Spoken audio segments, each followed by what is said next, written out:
Welcome to another episode of Live from the Green Room, man. I'm your boy Trey, Elliot. Yo, John Grimes here. Joe Fox in the building. And before we introduce our guest, man, I know I've been going for the past 2 weeks. Just got back from Thailand. Was out there for 8-9 days. So I am tired because I can't get back on the right sleep pattern. Still jet lag? Yo, when I got back from Japan, it took me a month to get on the right sleeping schedule. Right. And I'm struggling. So I got back from Thailand Wednesday, went to Vegas Thursday. I said, if I'm going to struggle with sleep, I'd rather struggle somewhere where I can have a lot of fun. Fair. So shout out to Access. Okay. They had a Juneteenth weekend. That shit was dope. Now I'm here back in LA struggling, man. Hope everybody had a good time while I was gone, man. Y'all been holding down the episodes. We did. So much love to y'all. Appreciate y'all for holding it down. Yeah, we did what we could, man. Yeah. So we're happy that you're back. Yeah. I'm glad to be back. Shout out to Captain Kurt Jamaican Rum Punch, our sponsor. And we could get into it because I don't know what this person's time is like today. So let's get right into introducing our guests. You want to do that? I shall. Welcome to the Green Room. We have the legend, friend, a very good person, in my opinion. Regardless of your interaction with her, I don't care what the haters say. I'm glad that she has haters because she's doing great shit. So we got Tiffany Haddish in the building. Welcome to the Green Room. What up, Tiff? Yay. Thank you. Long time associate. I don't think I'm a legend. No, I'm you're a legend. alive and I'm a real thing. You're doing I'm a legendary real human things. being. You're doing legendary things. Let me give you your flowers. Because Let me give you your legends flowers. usually like, They it's be like dead. exaggerated and dead. There's Like some living the legends. legend of Sinbad, Legendary. not the comedian. I'm talking about like the Sinbad, the Voyager. Sinbad the Voyager. Yeah. We don't know if that's real or not. How long you got to be popping to be considered a legend? I feel like you should be in your like 60s or 70s. 60s. And if you in your 40s or 50s, that means you started when you was like 5 or 6. No. Like Michael Jackson was a legend. Right. At what point? I think Michael Jackson was a legend by the time he was like 45, 50. Right before he died? Damn. Really? So you don't think young Mike was a legend?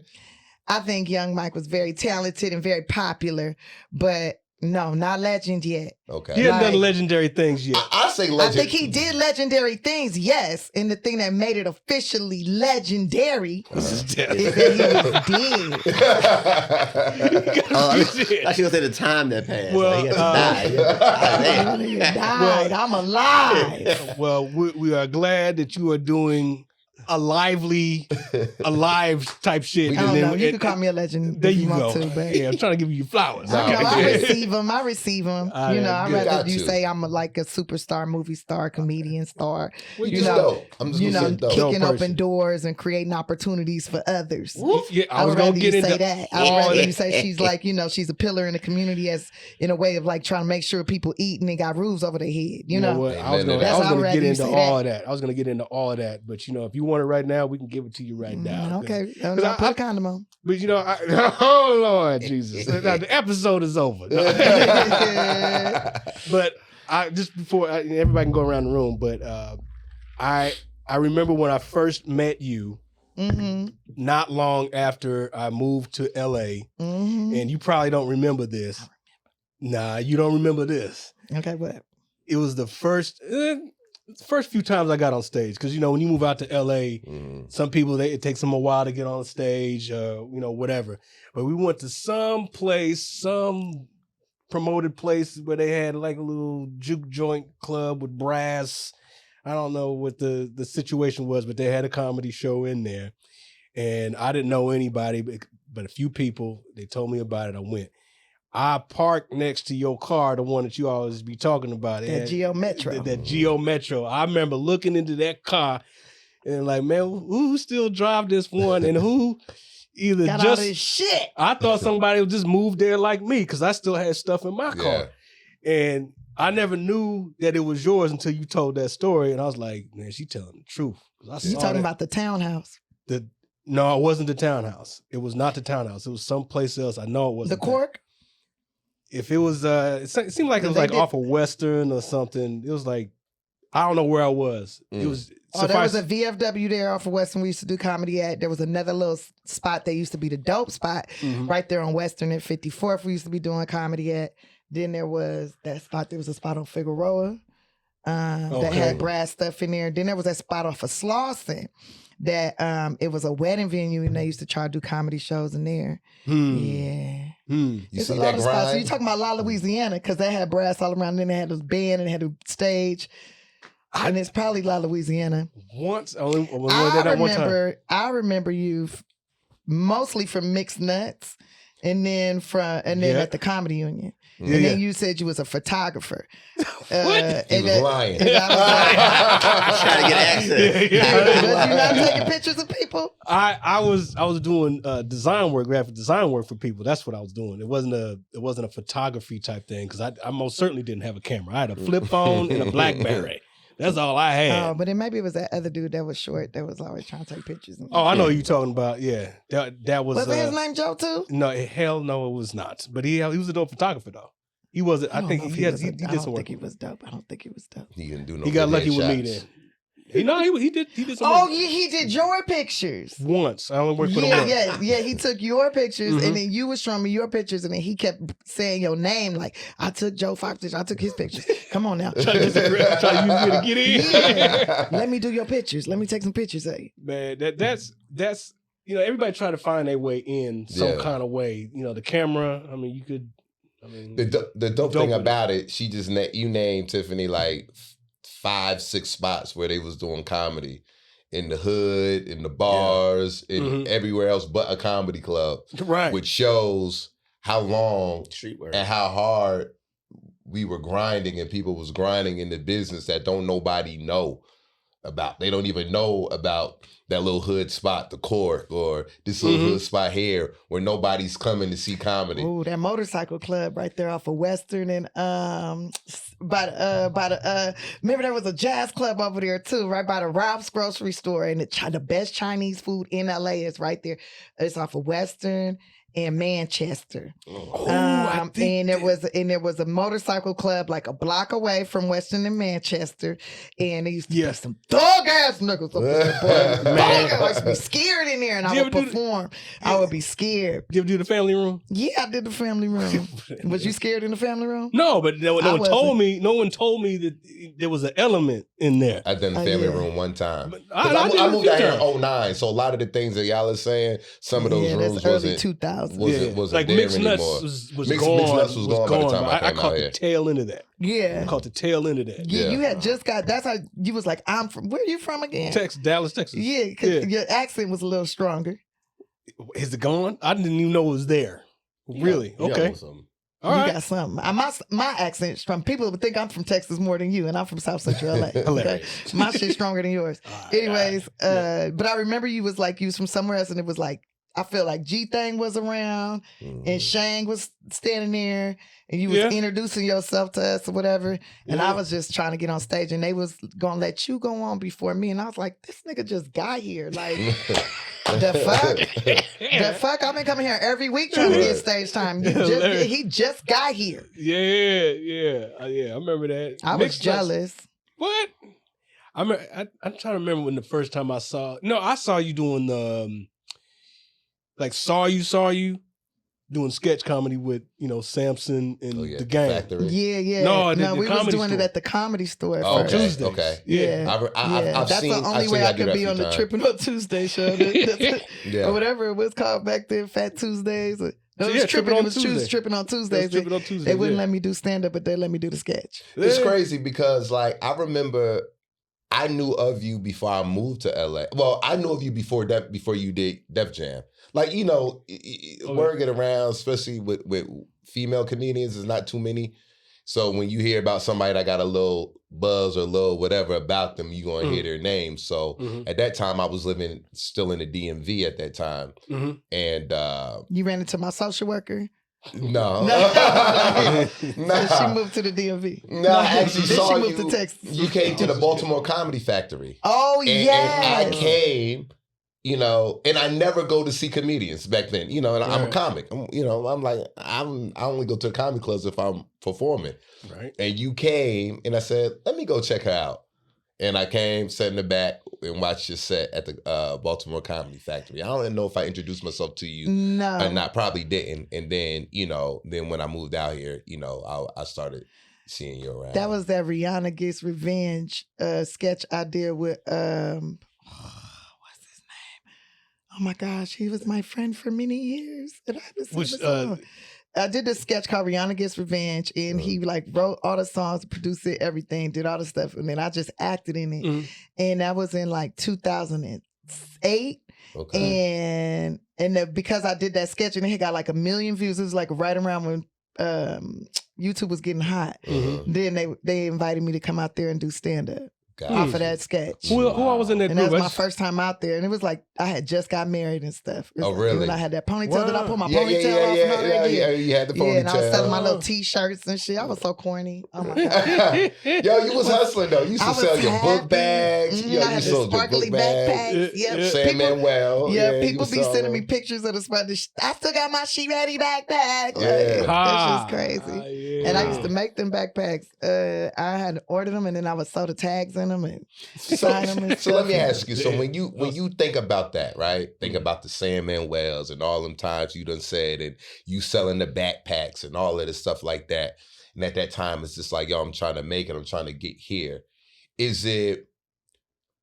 What do you miss anything about that time? You know what I mean? Now that you're where you're at, is there any time where you'd be damn, it was the vibe was better, or I'm glad I don't have to do that shit no more, or whatever? What's the difference besides, of course, the money and the size of the audience? But is there, how do you feel about it? Because that wasn't that long ago. No, that was less than 10 years ago. Yeah. Or really maybe 15 years ago. That time, I mean, I do be missing it. Yeah. Because I could move way more freely. I was free to make mistakes and grow. And while I was doing it and growing in front of everybody, my immediate community, in front of you guys and everything, you guys was growing in front of me too. And it was safe. It felt safe. And I still feel safe when I'm on stage, but it's no matter, I have to be very calculated about what I say. The thing really, I can hear my grandma's voice in the back of my head. Think before you speak. Think before you speak. Back then, I didn't think. I went off of what did I feel, and then I spoke. Feel and speak. That feeling and speak, don't do that no more. Yeah. You really need to think before you speak, which I hate, but I love it too. It's cool.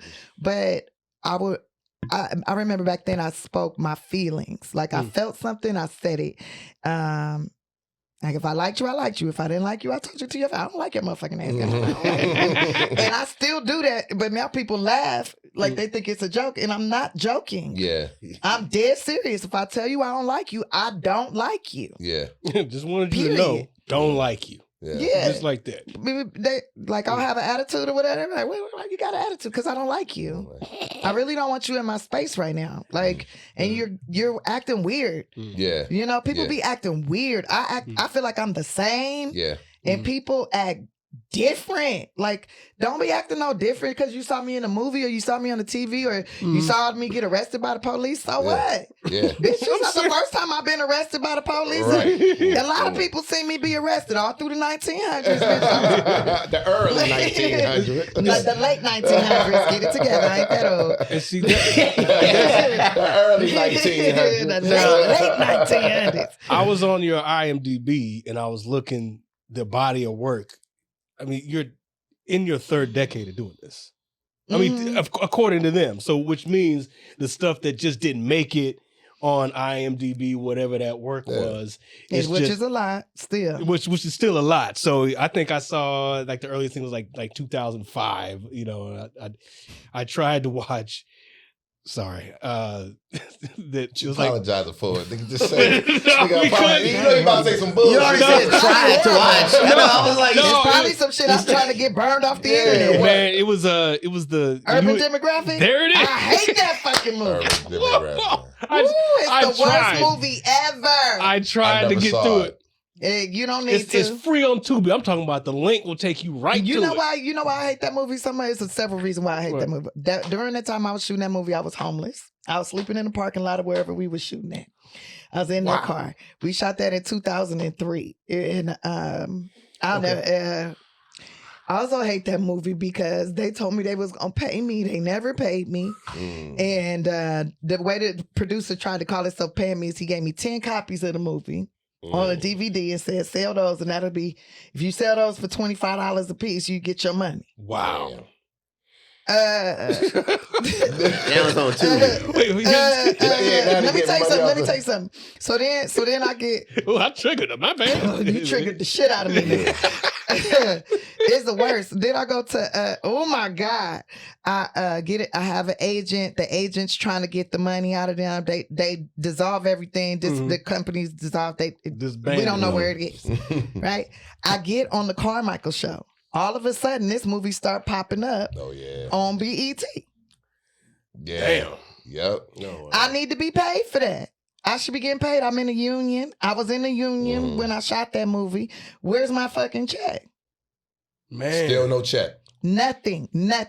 Then I seen them. Then I called some people over at BET and said something about it. They laughed. They thought it was funny. Then it was on TV One. And I was super pissed. And then they put it, like my face all in the thing, whatever. Yeah. Somebody getting paid off this movie. And it ain't on Tubi. And it ain't me. Now it's on Tubi. And they running commercials probably in between. And all the worst movies. That's why I said, I tried to watch it. I'm talking about no skip ad or nothing. That was like it's the dude who said, I'll give you 4 DVDs. Yeah, he's a hustler. Gave me 10 DVDs. Yeah. It said selling for $25 a piece. You get $250. Well, I thought you was going to bring up the Dance 360 joint. I love that. Hey, Dance 360 was fun. I love being on that show. Yeah. I was homeless when I was doing that too. Yeah. Man, the grind is real. Man, people do. I got my hair braided for that urban demographic movie in a raggedy ass apartment in Watts. Oh, so they made your hair like that. Huh? They made your hair into that. No, they couldn't have. I had to get my own hair braided. They was like, you have to do your own hair. Come make your makeup ready. You have to do your own hair. Camera ready. Every day we had somebody to do your makeup. And that was not a union film. Of course not. Now no. I had just got Taft Hartley. I had did okay. But I don't think it was a union film. I mean, I don't think so. Not if I had to do my own hair. Yeah. Now I was gonna ask you about that. But I definitely had got Taft Hartley because I had just did a Wes Craven movie and got my little. I had to pay. Okay. I paid my $1,500. $15. It was $1,500. That's how you know she was in the game for a long time. My joint was like $3,000, $3,500. How much? I thought 30. It's like 32, 38. And I thought that was so much money. It was ridiculous. It was crazy. And I paid my money, and then I was homeless. like she was in the 3 union. Weeks later, but I was in the union. Yeah, that's I tried to be slick when I got into the union. Now, you had a Taft Hartley, or did you have to get vouchers? I had my vouchers. I didn't get Taft Hartley. I got vouchers, and I had 2 vouchers, and then I got Taft Hartley. Oh, so you didn't need to get that last. I had been doing extra work for like 4 years. Yeah, that's what I did. See, that's why I've always tried to demystify that process because people ask me, how do you get in the union? I got Taft Hartley. I didn't have to go through the process of getting the vouchers. So what I did, I would not even tell you. Everybody's got a different voucher story. What I did one night of extra work. One night. Slept in the car. We were shooting in Santa Clarita. This is before I even knew what a Santa Clarita was. You know what I mean? Right. That's where I'm at now. But like, I slept in the car all night, overnight shoot, got all my vouchers. Then what I did was I used my sister's Atlanta address. This is how I first got into the union because I had needed to get in there because I was shooting something. They was like, yo, you got to, whatever. Yeah. I used her address in Atlanta because Atlanta SAG fees are different. Paid the $1,500, got into the union until it got caught up that, I was living in LA. Back up. You said Atlanta address because their SAG requirements fees are different. Their SAG fees are different. Are you serious? Their SAG fees was like $1,500 at the time when ours was like $3,000, $3,500. Okay, recently. So I paid. So my sister was sending me all my SAG mail. She's like, "You got some stuff from SAG?" I said, "Mail it on to me to read it, open it up, tell me what it say." So when I was on set shooting this show. And every time a producer or a PA or somebody came in, I was like, "Oh shit, they about to say something. They about to tell me that I can't shoot because because I ain't LA SAG." So then eventually I did a commercial and they found out. So I had to end up paying my LA SAG, you know what I mean? But that Atlanta shit worked. It held me over for a long so time. you had to pay the remainder? Yeah. I had to pay the remainder. I'm surprised they just didn't take it out your check. Shit, them checks they do that too. I don't know how big them checks was at that time, but shit, that would have wiped out one of them.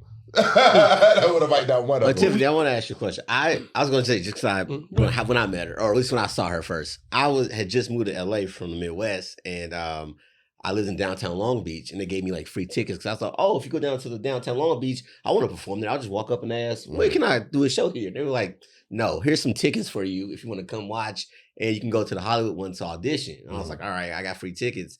So I took my manager, who is now my current girlfriend and baby mama, I took her to the comedy show one night, and we walk in and watch the show, and I was like, I'm trying to be a comic, but I'm just gonna watch these people and see who I like. And two people I remember from that show is Darren Carter, the party starter. He was hitting the lights. We was just like, this dude is wildin'.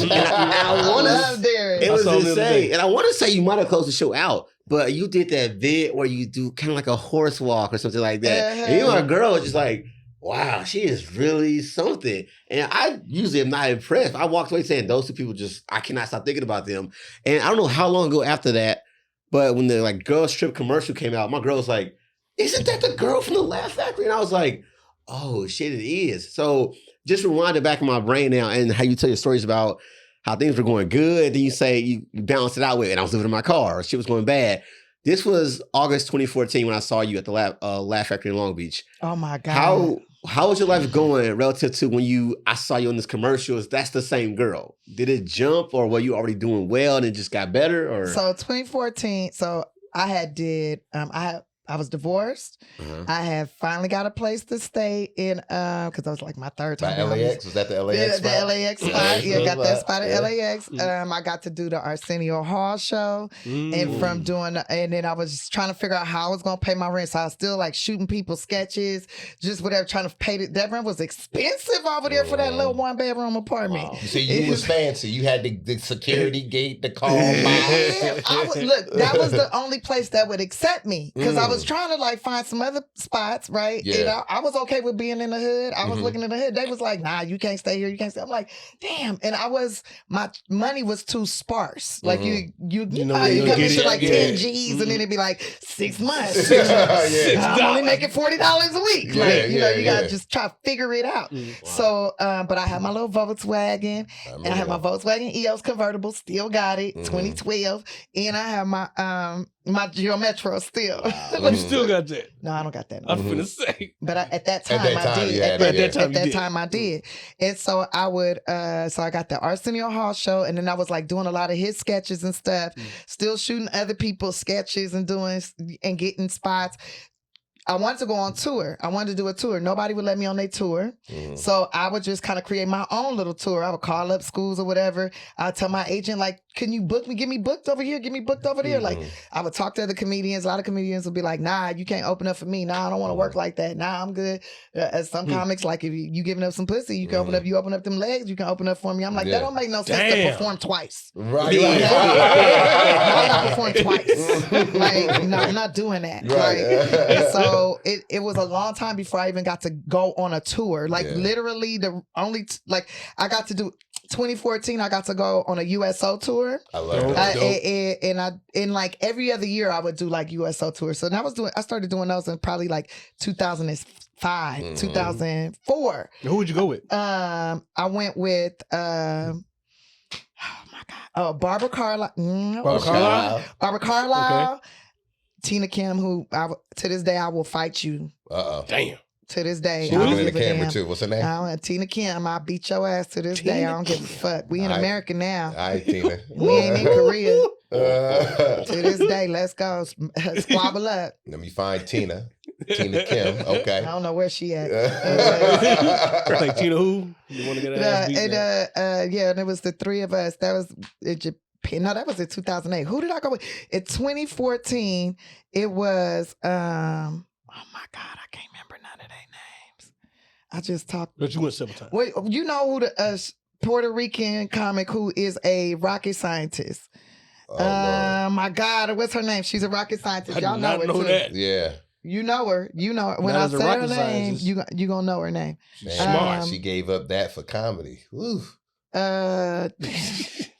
She's Tired a of good making comedian. these damn rockets. Yeah. She's a good She comedian. had to be. What, is she active now? I don't know. I Puerto haven't seen Rican her. comedy. Puerto To be Rican. honest, I haven't seen her in like that. I haven't seen any of those people in probably like 8-9 years. Wow. Damn. Yeah. Puerto Rican Since that rocket USO scientist, tour. Smarty Artie. I love those USO tours. They're the best. Yeah. They're super I fun. liked it. I've only did it. No, I did it twice. I did the. I wouldn't do one now. I've done them twice. I wouldn't do one now though. Not with I'll- the climate. The shoe. I wouldn't want to do the With the climate, month what's happening? But long. if they could pay me what I get paid, yeah, I'll do it. I do a show in Yeah, Iran. they go to a hot zone. I went to Afghanistan. Yeah, it was I went to wild. Bahrain. And I was That's it. scared at one point. Me, Francisco Ramos, Vanessa Gradic. Francisco. Kira Sultanovich. I went with her, Yeah, I know I think, Kira. to I know the Kira. Middle East. I'm trying to think, who else did I go with? Damn, I'm trying to think. I know Keep Kara. going.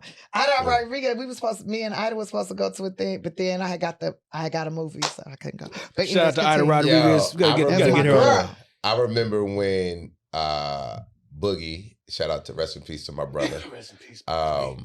When you was in New Orleans shooting Girls Trip. Yes, And me and Boogie Boog was B. talking and when I saw like the Deadline article of Girls Trip and I saw who was all casted and I saw it was you surrounded by Jada, Regina, Regina. Mm. I was just like, Lorenz Yo. Tate. Lorraine, I just saw Lorenz this weekend in Vegas. Ah. I was just like, yo, this is it. So I was talking to Boogie. Me and Boogie was talking. He was like, yeah, dog, I just ran into Tiffany, man. We was talking. She was like, when this movie drop, Boog, I'm in New Orleans. When this movie drop, this it for me. I'm going to take off. This is going to be he was telling me But y'all I had tell the him that on conversation. every single thing I did. Every single thing I You told him did. that on Boosters too? Yeah, Boosters. Hey, I Hilarious. did Boosters too. Right after Girls Trip. I know, yeah. Like yeah. every single thing I did, every time. Like I talked to Boogie all the time. I would try to get him booked in everything because I thought he was so funny. Yeah. And every single project, no matter what it was, it could be a sketch on the middle of the show. It did not matter. Whatever I was doing, I'm like, Boog, I just did this thing. This is it. I'm taking off, man. When this shit come out, I'm taking off. When I got the Carmichael show, hey, I'm taking off, man. That's it. When I ended up on the Tyler Perry series on the soap opera, I was like, that's it, man. I'm about to blow up. I'm taking off. Like no matter what it was. My name is Earl. Small parts, like these little parts on. It's Sunny in Philadelphia. Whatever. That's so right. I'm taking off, man. This is my career. I'm out of here, bro. I'm out of here. Like you ain't gonna see me around too much more, bro. It's gonna be hard to find me. He'd be like, I see your ass is back. That one didn't pop off like I thought it was. It's all leading up. So sometimes you gotta stack it. You gotta stack it, and it's gonna blow. You know what I'm saying? Like it's just gotta stack. That's it. Which is the perfect example of like being put in the right position around the right people, just in the right situation, period. It was really no way for you to lose in that sense. And I say that in the sense of us being comedians. Now I'm patting ourselves on the back as comics.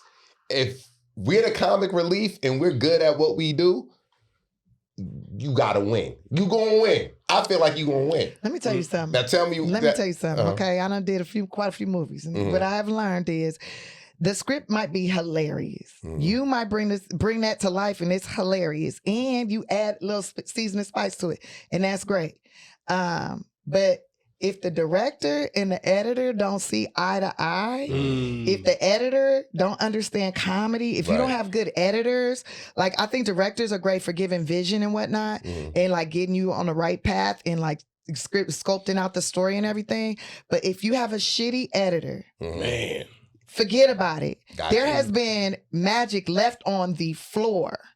In some of that Girls Trip movie, like I would give shout outs to the editors every single day. Every time I'm on a movie set and I'm doing something, I always give a shout out to the editors because they're sitting in the dark. They're like, your face is paused, making all these weird Watching every angle of you. Are they hearing your voice over and over and over? You are probably the most annoying person to them in the whole wide world. Right. They're sitting there for hours and hours and hours putting all this together. They're telling the story. And I always give them a shout out because I really want them to pick the best shots. I want them to get the funniest parts. And I'll be praying to God before I ever go on set. I always pray that the editor understands comedy, that the editor knows how to tell a story. I learned that from back in 2014, shooting them sketches with some of these comedians that have, weird ass editors that put weird shit on the shits. They don't look nothing like the script because you can take the script as a foundation and they can change the whole thing. Yeah. They can really just manipulate and change it. It'd be a whole different story. It'd be a damn drama by the time they finish. Yeah. Would depend on what music they put on it, how they light it, all that. Like everything. And ever since that 2014 scenario, I've been asking the right questions. I learned, you learn from your mistakes, right? It's like, oh, that was garbage. Okay, from now on, who the editor? Do they know how to edit? How long have you been editing? Do you know comedy? Have you ever done stand-up? What funny movies have you edited? What sketches have you edited? Do you do that? Like, I ask a lot of questions. I want to meet the editors. Yeah. I go look at the director. When I meet the director, I'm like, so who do you usually use to edit? Do they have any awards? Can I see their work? Yeah. I go look on the call sheet. If the director's like, well, I don't know exactly who the editor's gonna be, I look on that call sheet because it's gonna be on the call sheet somewhere on the studio. It's gonna be edited by this studio house, this house. Okay, who? I call the place. You gonna go up there? Show me the Carfax. I have gone up there and sat in the edit bay and laughed with the editor, get to know them, and I will do that. Yeah. Honey, this is my your art. image. Yeah, right. It's my art. They can make you and I'm never annoying with it. I'm gonna bring some food. I'm be like, I already know I get on their nerves. They've been staring at me for days in the dark. Yeah. And I'll be asked to teach me, and then they'll start acting like, hey, thank you so much for shouting me out. Like nobody ever thinks about me in the dark. Nobody ever, that's true. That's true. Like, and that's really who's telling the story. They can kill your show or your show can thrive. I did a pilot with CBS. It was a sketch show, right? And it was like a reality sketch and like pranking and stuff. We thought we had the best show. All of us, the cast, the producers, we just knew we had a great show. It was so funny when we was doing it. People was laughing, even it was so good. We was watching playback. It was great. When we saw the pilot, we was like, what show is this? What the hell is this? What the fuck is this? The editor was horrible. I never did that. Who was like, this don't even make sense. Right. Yeah. They can kill a project. They can kill it. They can make you look like the worst actor ever. Okay. Yeah. Kind of like those reality shows, how they edit it together and all of a sudden you the hero or the villain. They can make you seem like something that you are not. They can make you look crazy. Like you never said nothing funny. Like you don't know how to act at all. Yeah. How close were you always a slam dunk for that role in Girls Trip, or were you like battling it out with somebody and you like, I'm so glad they chose me, or was I have no idea. I went in 4 times to audition. You know what's crazy?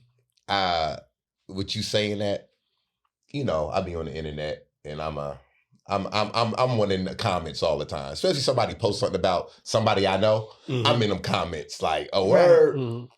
Somebody had posted some bullshit about Gabrielle and Tiffany and named 10 good movies that they starred in. I saw that. I went in and recently? I said, recently. Okay. And I said, I broke down. Do you know how hard it is to get in one fucking movie? I said, do you know I said, first of all, for people who don't even live in LA, you got to come to LA. And if you already in LA, you got to get an agent. All right. Not only do you got to get an agent, you know what I mean? You got to get submitted for auditions. So to get submitted for auditions, you already beaten out. You need a resume. You need a resume. So now you're doing student films. You hanging out at the little film colleges and USC and UCLA doing student films. You going in the Backstage magazine and people like doing their own little short stories and stuff. And you like, I'll do it as long as I can get a copy of it. You go to an audition, you don't know if it's a porn film. You don't even know. You don't know what you signed up for. I was auditioning for Flavor of Love, did not know. They didn't tell us who the celebrity was. Yeah. They didn't tell us who. They was like, would you ever date this kind of a guy? I'm like, never. No. I broke it down. I was just like, yo, and I said, and then once you go through all that and you finally get an agent and finally get an audition, you have to maybe, possibly, hopefully, Lord willing, get a call back. And then if you get a call back, not only you get the call back, now you got to get a call back. And then another call back. And then be put on a veil for the show for that role 5 or 6 times. Right. And you still might not even get it. And then once you get it, you have to memorize lines for your auditions. You got to memorize these sides. Then, okay, God is good. You booked the role. All right. Now you got to call time at 5 a.m. You don't rap until 10 p.m. You got to memorize these sides. You got to do hair, makeup. You there for 15 hours. With strangers. They only use you for 4 hours. So you're sitting there. And then I even went to, after you shoot the movie, now you got to deal with all the shit after. Is the movie gonna do good? Did they edit you right? You know what I mean? Press. So I'm like, yo. Do you get to do press? They didn't want me to do no press at first for Girls Trip. Yeah. They was like, because I wasn't famous. I wasn't known. They was like, oh, the girls are going to Europe. They're doing this. They're doing that. And I got it, bro. I'm like, yo, don't ever downplay like us in this business, man. Like, because just to be in a movie, period, that shit is hard. Yeah. So to be in 10 movies is... Yo, like that's some people's just resume forever. Forever. That's it. That's all they ever gonna do. Forever. Is that how many I got? 10? No. I don't know how many you got, but you like, what do they pick? But yeah, but people just be trying to be funny on the internet and online, and I hate that shit. Do it matter if the movie good? If it made over 100 million? Exactly. If it made over the budget? Yeah. Does it matter? It's out there. Yeah, it's out there. Because all my movies made their budget. Plus, I don't care if they that's a win. Every single one. Business, even that first raggedy ass, horrible ass movie that I want to be burnt up, and I can't believe. Still streaming right now. I'm gonna watch it tonight. Still streaming. I'm watching it tonight. You gotta catch Tiffany on Tubi right now. Yeah. I was like, let me do a little research because I know you, but I don't know all of your work because we already didn't see. So I was like, let me do some research. Let me start from the very beginning, and I started like, okay, what can I see? I saw that and I was like, I'm watching that shit tonight. I was okay. And here's the thing that's sad about that. Somebody will be like, oh, I'm gonna watch her whole career. I'm gonna start at the beginning. And they start at that movie and they be like, man, she's garbage. I ain't gonna watch the rest. And then they not gonna see the growth. But here's the thing. I was homeless as shit. See now when you know that information, it takes on a whole different context. Too when I see it, I'm like, yeah. I just see it. Look at them braids. Them braids is now 3 weeks old. Yeah. Hey, I wasn't looking at them damn braids. Nope, I wasn't looking at that. I love the journey. I love that. I love the journey. Yes. I was so skinny. Hungry as shit. You eating. I was stealing the chips and craft services. From that movie to now. They was only giving us sandwiches. Subway sandwiches was our lunch. Baby, I was like trying to gaffle up 2 or 3 None of those people that I could see, I haven't watched the whole thing, but I didn't see anybody that's still working. They probably still are. I don't know. The guy that plays the head of the radio station in that movie, he is in every, like, you're going to see, when you see him, you're going to be like, hey, that's the bank guy. I believe it's Chase Bank. He plays like... Lamar? No. There's a white man. It's a white man. He's in almost every single bank commercial. I think it's Chase. It might be Citibank. Capital One? Maybe it's Capital One. The white man. Yeah, the dude that wouldn't give up the money. Yeah. Capital One guy? Like, tap your card here. Like the gas station thing. I know him. There was a few. He's an older white man. The older white man. He looks very corporate. Got it. Okay. And when I say older, I mean like 4 years older than me. That was the most stereotypical. Yeah, I'm like, wait a minute. He really does look like he's like, I own a bank. And he's like, that dude was in there. We protect you here. Like, and he's been doing them since we did that movie. Wow. Eating good. That was his claim to fame. Well, that's claim to fame. He's still doing. But you can't discredit that because every role, everything is just a build up and a preparation for the others, for the next. The home runs. And for the home runs. Man. I mean, Eddie Murphy had Pluto Nash. But that nigga was already big then. In best defense, that's my point. He's like, it doesn't matter. You can get it on the front end or the back end, though, I guess. He came in the game famous. In the front end and right. Watch me grow. Yeah. But still, you don't want to be grown then do a Pluto Nash. Who's like, yo, what the fuck? Eddie Murphy's a freak of nature, but I'm just saying his resume. Of art, yeah. Right? But you did the work, but the progression of your personal life versus career, you could still see There's a big difference. Yeah, there's a difference. Yeah, man. But people don't see the personal life. That's my point. No, but I saw somewhere where I think it was somebody said I was a plant, and they said Tiffany Haddish is a plant, and I didn't understand what plant meant, right? And I was honored. Because like, what kind of plant am I? Because I feel like I am a plant. Yeah. I am. I was in the dark. I was a seed in the ground. Nobody saw me. You know, only people that knew I was there that were people that were around that were also seeds in the ground. So all of you were all seeds as well. You so positive. I'm just saying, we had to get our roots. We had to learn who we are. What kind of plant am I? What am I going to be? You start finally slowly coming up out the dirt. That's a little green on my head. I'm a little green. I don't know what I'm doing, but I'm out here. I'm growing. Yeah. And now I'm just now starting to be fruitful. That's dope. I'm just now starting to bear fruits. And people eating because a seed was planted. So yes, I'm a plant, bitch. Yeah, and I like feed people. Oh, and see, that's why I was saying, and like, I'm glad that you have haters because you're doing something great. And you see how you just turned that around? Yeah, see, but it's true though. Like you think about it, like it take before a fruit tree, before you get any fruit from that tree, it takes 7 years. It takes 7 years, or you have to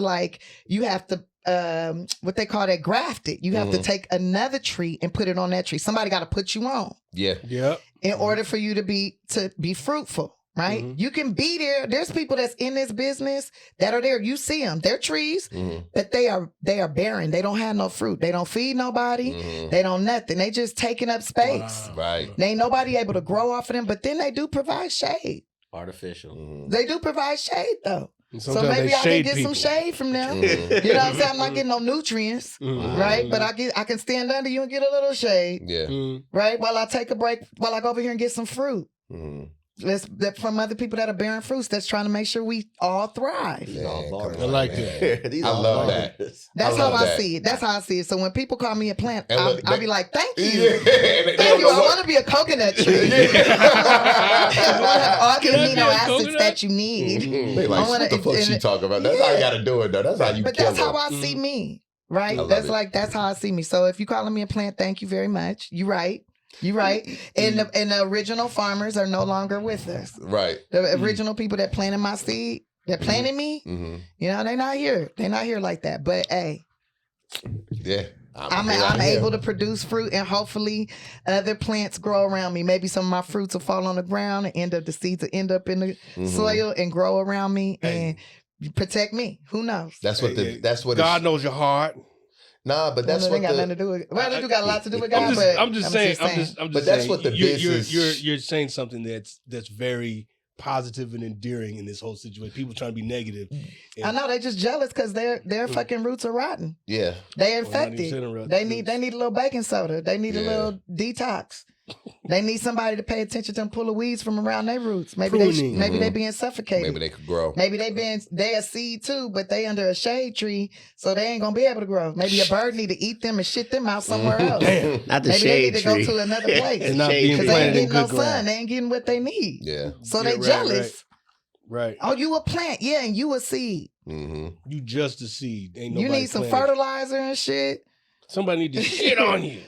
Nah, not shit on you. But the thing is, if everybody kind of thought like that, then, you know, because basically what you're saying is, yo, you got to bring the elevator down. When your elevator go to the top, bring your elevator back down and bring some other people up. And that's the thing, man. Like, this business is, when you have people who think like that, who just what you said, that's the beautiful thing about it, man. Eddie Murphy thought like that. Eddie Murphy thought just like that. You know what I mean? Bill Cosby thought like that. Bill Cosby. The majority, all the greats bring somebody with them. They make sure they put them on. And then then that person end up bringing somebody with them. And then you got a community of just talented people working. Working. The Wayans, they do it all the time. Wayans do it, man. I never got that mentality. I'm going to get it, then I'm going to close the door. or I'm going to cut the cord. I always thought I'm going to get, that's why I would tell Boogie and everybody, like, I'm about to take off, man. Get ready, man. You ready? Because she ready. When I take off, that's it. I'm kicking that door. I'm trying to bring everybody in. Come on. Y'all be ready, though. Because the worst thing, the thing I hate the most is I open that door and I'm like, come on. And then you get in there and you fucking shit the bed like you're horrible. Like, what the fuck? I put my name on the line for you, and this is how you acting? This is how, and then you talking to me crazy because you wasn't prepared, because you wasn't ready. That's what get the elevator from coming back down. That's what make the elevator stop coming down. Stop going down to it. Stop it. That's what make you sit back and just watch people for years and years and years. They're like, let me watch your ass. Let me see if you kill it every time for the next 17 years. Then I give you a chance. You know, right? That's the worst though. Like, and then all the opportunities that you missed out on because somebody else was like garbage. So I be trying my best to believe in everybody until they show me why I shouldn't believe in them. You filmed They Ready, right? Yep. And that was like 6 comics. I gave 12 comics. 12? Wow. Okay. 2 seasons, right? Two seasons. I was hoping that season 3 was going to come, but I thought season 3, like Trey ready. That's pretty cool. I wanted to do it, and a lot of comics that's been around for a long time. It's like, why would you do that? That's crazy. You ain't even fully established yet. Why would you even do that? See? I'm like, because I have the opportunity to, because I can. That's how you supposed to. I'm already popping. I'm good. I paid my house off. I'm good. Yeah. Like, I want to create opportunities for other people. They like, but you just got on. You changed lives. I'm like, but I've been doing this since 1996. 1900.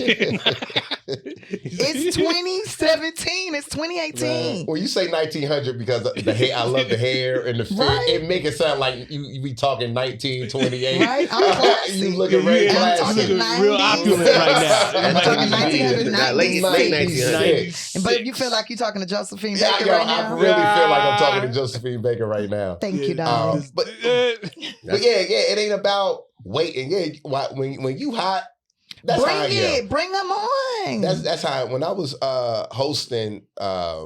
I had did one of my comedy nights, Reckless and Ill-Advised, and I was hosting, and I said, "Yo, Boogie is gonna be everything I always did." Me and Boogie was always like, that's why we called ourselves the Bad Boys, because we were the package deal. Yo, if you book Boogie, you gonna book Trey. If you book Trey, you gonna book Boogie. If you don't, then it's gonna be the next one you do, get Boogie. Yeah, I thought y'all was in a relationship for a little bit. See.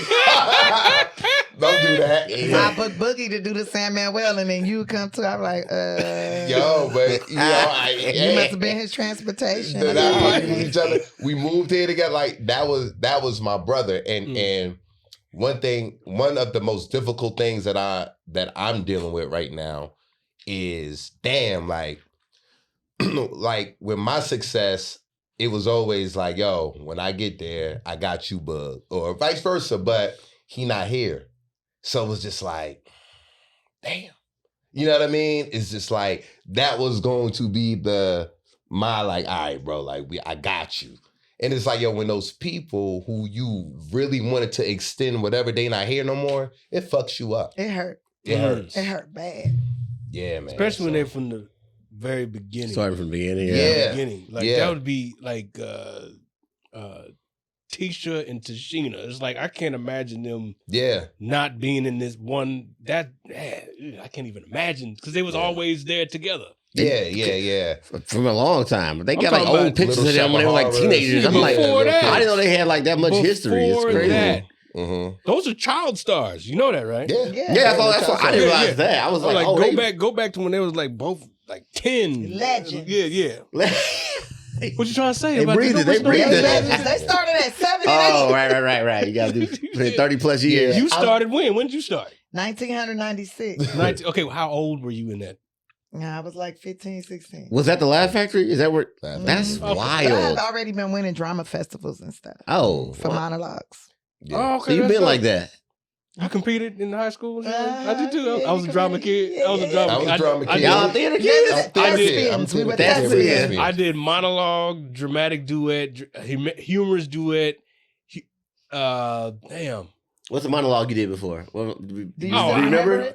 Now, my humorous interpretation, I remember that vaguely. Like if I stood up and did it right now, I could probably muddle my way through it. But that I have that on tape. I'm like 15 on tape. I'm trying to digitize it and make some content out of it. But I'm gonna do it and then I'll show you the tape. I did a few good men. This is me doing this. That was my monologue. A few I'm good talking men. like state champion. I was like, why I gotta be serious? No, so I remember my monologue. I don't know if y'all remember y'all monologues. I don't remember my monologue. I did so many. What was it? Hello, my name is Flotilda Williams. I'm a classical actress. And right now I'm in a production downtown called Shakespeare in the Slums.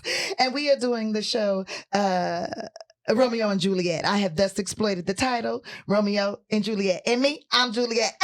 Okay. Now the show starts and a lot of things happen, but we just gonna skip past all that and get to the good part where I come in. I'm at this party, right? And I'm there with my mother and a nurse. And we having a good time. We just dancing and stuff. And all of a sudden I see this guy. His name is Romeo. I have thus exploited the title one more time. Romeo and me, Juliet. And then it goes on. And then I start doing like actual Shakespeare lines. Oh, dope. Dope. So you just broke into that. I was captivated.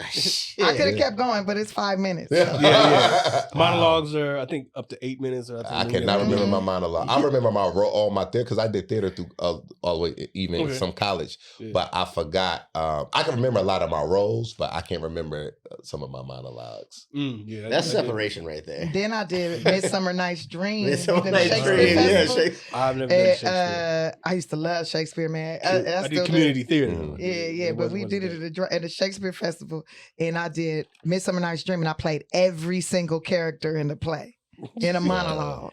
Oh, dope. That shit was crazy. Have you done a one-woman show? No. Oh, okay. Right. I've done specials, though, and got a Grammy for it, and an Emmy nomination. Yeah, we know. So did theater teach you how to act more, or film teach you how? Because we just saw the clip. Well, it's not just saw, but I just saw it again with Denzel, where the reporter or the interviewer was like, well, you're a Hollywood actor. And he was like, well, what's a Hollywood actor? And he did a little Denzel lip tuck. Yeah, like, what's a Hollywood actor? He always credits theater first. I'm theater. I come from theater. So did theater teach you how to act, you would say? Or would you say film taught you more how to act? I would say that theater taught me how to present and how to be fearless.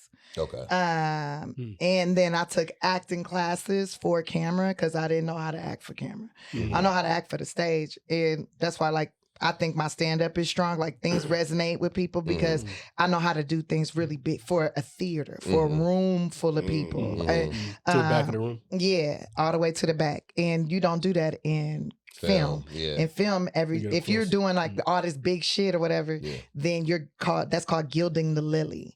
And you're doing too much because the camera can pick up the most subtlest, like your thoughts. You can sit here and not move, just have thoughts, and the camera will pick that up, and people will feel it if you do it right.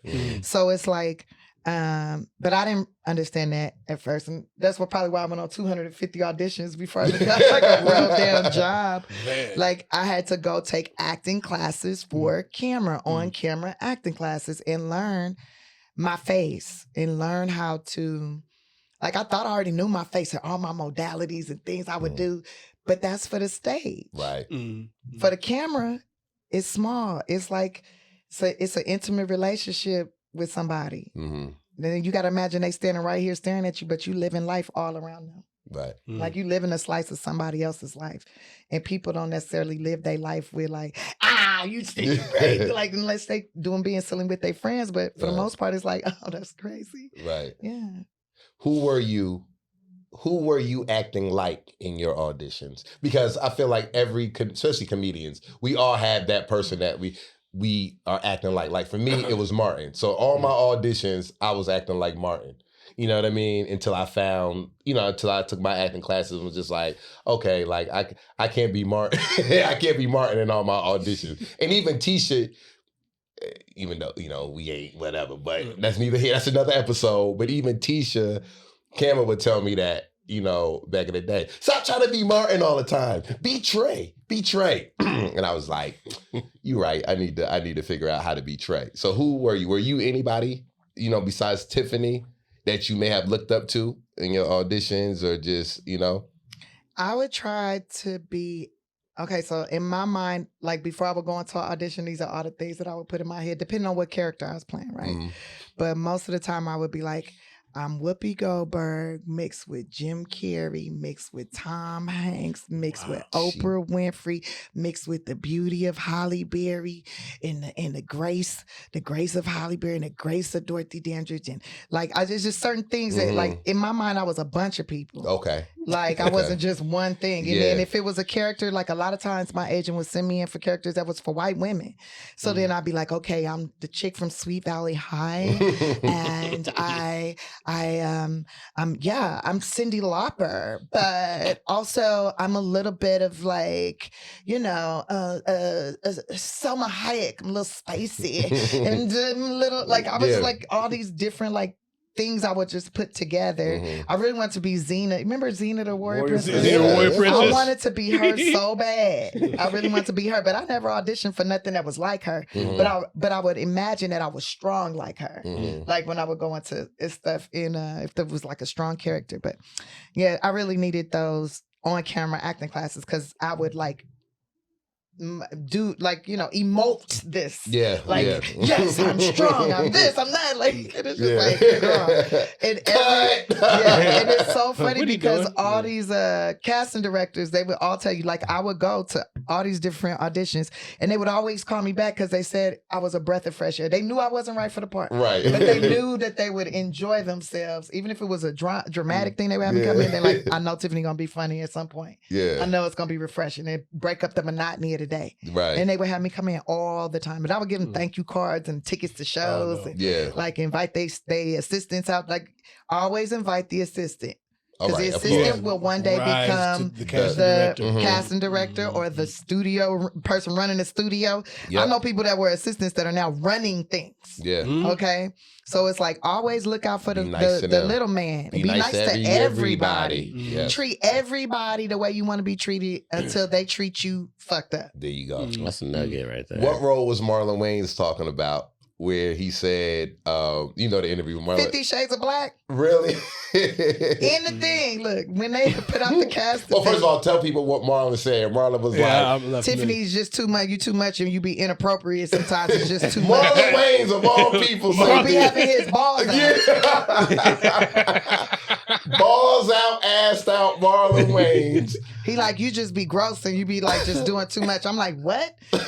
And here goes the thing, the part we didn't really talk about. They put out that 50 Shades of Black in the casting thing. They put out a Tiffany Haddish type. They literally. I heard they do this. In the breakdown, Tiffany Haddish type. Wow. And then I wanted to audition. He was like, nah, Tiff, I don't know. You shouldn't audition. You probably shouldn't audition. You said Tiffany Haddish type. Right. Why don't you let Tiffany Haddish come on in there? Yeah, like you. And I go to audition for the role, right? They put me on camera, film me, audition for the role, and then they casted. They went in a different direction. Yeah, I was about to say they went into a different direction. They casted somebody else who's one of my friends.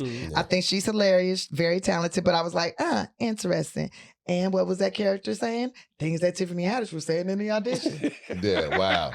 So thinking back now, do you think you did too much? Did you think back and be like, well, I guess I was a little over the top, or no, I did my thing in audition. I killed my shit. Like, how do you feel you did in that audition? I know I did a very good job in that audition, and I saw some of the things because we riffed. Yeah, of course. Yeah. And I saw that in the movie. She probably like, yeah, you ain't gonna convince her otherwise. Like, yeah, I know I did a good job in that. Right. Yo, when I heard, you know why I know I did a good job? Because the casting director told me so. Wow, yeah. And she was not a nice person. Like, she's not like I'm so sweet. Like, she tell you the truth, girl, that sucked. Like, you need to go back to class. You need to practice some more. You need when I heard Marlon say that, I was like, Marlon saying somebody is over. I was like, either Tiffany did some crazy ass shit. I didn't do nothing crazy. I just talked about passing gas or something. I talked about queefing. I talked about it. Yeah.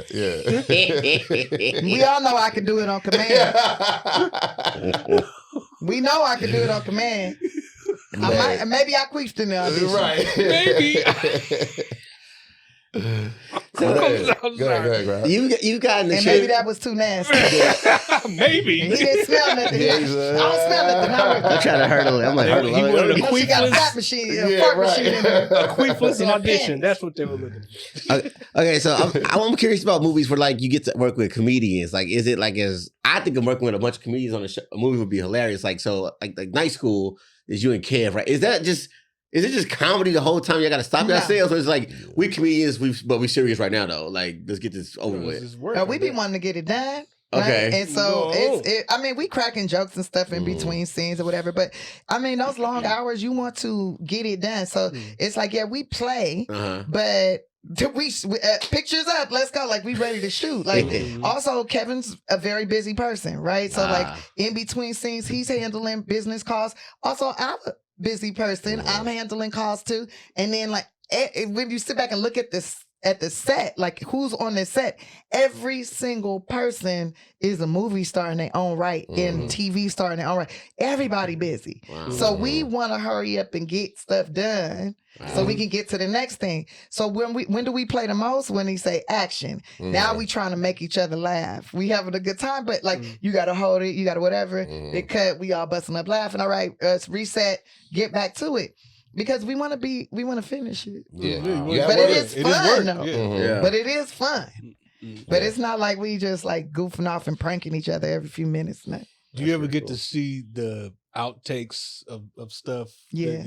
It's like the world doesn't get to see this. Maybe not now, but I know they have like, like Martin. Here's the outtakes. It's like now I'd buy a DVD of that kind of shit. I just watch like. But even then, you don't get everything. You still don't get everything, right? Because there's so much that you miss. People be having to approve stuff and all that. To be out in the streets. I could show you some stuff right now. I might email that. No, just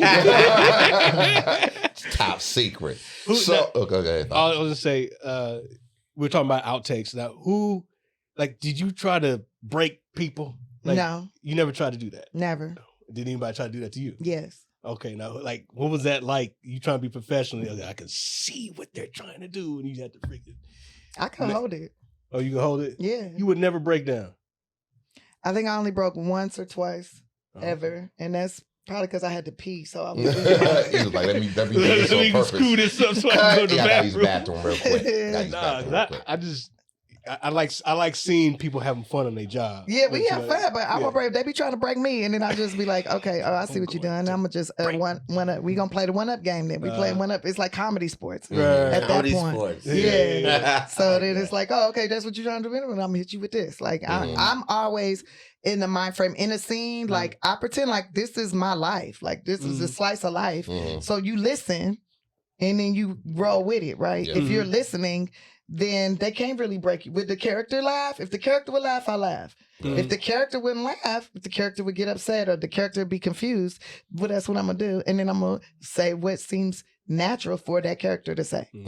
So like on Girls Trip, did they give you some freedom to create? Because it seems like, because I mean, all of you are dramatic actors, of course, but you're the comic relief. You can see that on camera. Like, they let me play. Like they would let me. I had to do one the studio way, and then they'd be like, "Okay, Tiffany way." They let me do whatever I wanted to do in the banana scene, and I cracked when we was doing that. That I made myself fucking laugh on that one. What the hell am I doing with this? No. I knew what I was doing. That shit was hilarious. Tell us what you were thinking. Let me get more sloppy and more sloppy with it. I was like, "Oh my god, this is so much fun." You knew that was going to be the scene. You can hear the cameraman when you can hear the cameraman on the other side of the camera trying to hold their laughs in. That's when you know you got it. Like that's when you know, like, okay, this is magic happening right here. That's what I be striving for. No, we did that take quite a few times. You know, I don't know if you noticed, it's shot from different angles. Yeah. We did it a few times because they kept laughing. The girls kept laughing. Okay. What was it called again? With the grapefruiting? Grapefruiting. Yeah. I've never had that happen in real life. I got. You probably got a orange, what you get, a navel orange? A lime! You got tangerine. I never had any citrus. No citrus? No citrus close, you know what I mean? So, but that would be something that I have on my bucket list. A bucket list? Yeah. Grapefruit, yeah. I got to introduce that to the You know, because they ain't talking about it now because the movie been out for so long. I got to No, I'm just saying, like, it. that's the first time I heard of anything like that. I believed it was from her while I was watching them. I said, this is her idea. Well, who would say something like this? Like, That's not my idea. You sold me on it. I was like, that's not my did she idea, bring but I that know shit how to to the sell movie? though. I'm good at selling. Have you Not ever my been idea, though. grapefruited? Auntie Angel came out with it in 2011, 2012 on YouTube. Auntie Angel, she was like a sex ed teacher on YouTube. Oh, okay. And she was teaching black woman? Yeah, black woman. And she was teaching women how to like handle business for your man, like how to keep your man at home and how to please him. And she would do those pleasure parties. And We stuff would and show teach. those videos before Tripping on Tuesday. Yeah, I never knew her name. Wow. Yeah, and I remember seeing it, and I said, "Okay, I'm gonna try this. This is how I'm gonna get this Corvette. I'm gonna try it." That wasn't in the script, the grapefruit? Oh, it was in the script. That's how I got the job. Yeah. Got it. When we auditioned, I was like, "Oh, if they because I read the script, Oh. right? And I was like, "Oh, if they let me do this in the audition, I got it." Yeah. And then that was not a part of the audition, but at the end of every audition, I'd be like, "And if you like, I can do the grapefruit." Now. Wow. And then Brilliant. one day he was like, fuck it, Brilliant. do the grapefruit. Nah, not till the day we shot. Oh, okay. But I said, I'm a professional with the grapefruit. Trust me, I got a Corvette. It's brown. I got a Corvette off of it, a 1998 one. Now, I did. that's real interesting what you said about auditioning. Hey, and by the way, I can do this now. Like, I audition all the time. Trey does. You haven't really started it. Sometimes you do. But what is one thing that you would tell the young actors or actors, period, you need to have a thing that you do that kind of gives you an edge as far as audition technique? Well, what I do when I audition, and I still do this to this day, anytime I audition for anything, and I still audition. Self-tapes too? Self-tape?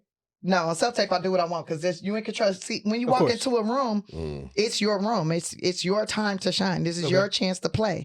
So when you walk in a room, I always go, great to meet everybody. I'll ask everybody's name or whatever. And then I go, hey, just so you know, I prepared this a couple of different ways. I'd like to do it 2 different ways. And they go, oh, okay, cool. And then if you have any adjustments for me after the 2 performances, please give them to me. Even if you don't like what I do, give me the adjustment. Let's see if I can do your adjustment. Okay? And they go, okay. And then we do the 2 things. And when I'm on tape, I usually give 3 different performances. Okay. All right. 3 different ways to bring the character to life. Okay. I like So that. did you 3? That's a lot. Did you take an audition technique class? Yeah. That's where you learned that. Yeah. Yeah, that's Margie right. Haber. Margie Okay. Haber. And I took Margie Haber. My audition acting coach, rest in peace, he taught when you ask questions like that, how you just did, they're already like, whoa, this is a sharp one. Yeah, because when you're auditioning, they're looking to see if they want to put their money behind you. Right. When you're coming in there, you're asking them to invest millions of dollars in your performance. Right. Yeah. You thinking you can, I would just need my little check. I just want to make $10,000, $5,000 check. But really, you're saying you can bet your $20 million budget, your $5 million budget, your $3 million, $100 million budget on me. Yeah. I'm going to be fun to work with. I'm not going to be an asshole. You're going to get things done. I'm going to show up on time. It's going to be great. Yeah. That's what you're showing them. Right. And that's the kind of confidence you need to walk in there. You need to walk in there because they already kind of know what they want. And you're showing them, hey, this is what I have. And what I have is what you need. Right. I like that. And it lets them know that you are prepared mentally. Is there anything about this script you would like for me to know that I might not know? Well, wow, you know what? Actually, then they get now you got dialogue.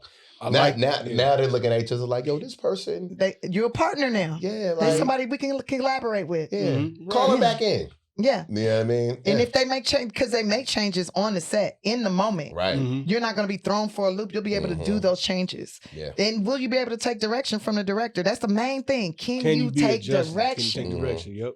That's the main thing. Yeah. So they're going to be looking for that too. And that's where you say, if you have any adjustments, anything you want me to change, let me know. Let me know. Yeah.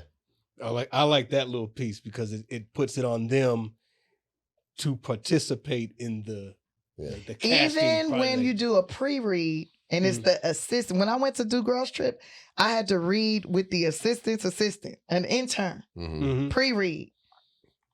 And they had to decide if they liked me enough to pass me on to the casting assistant. Yeah.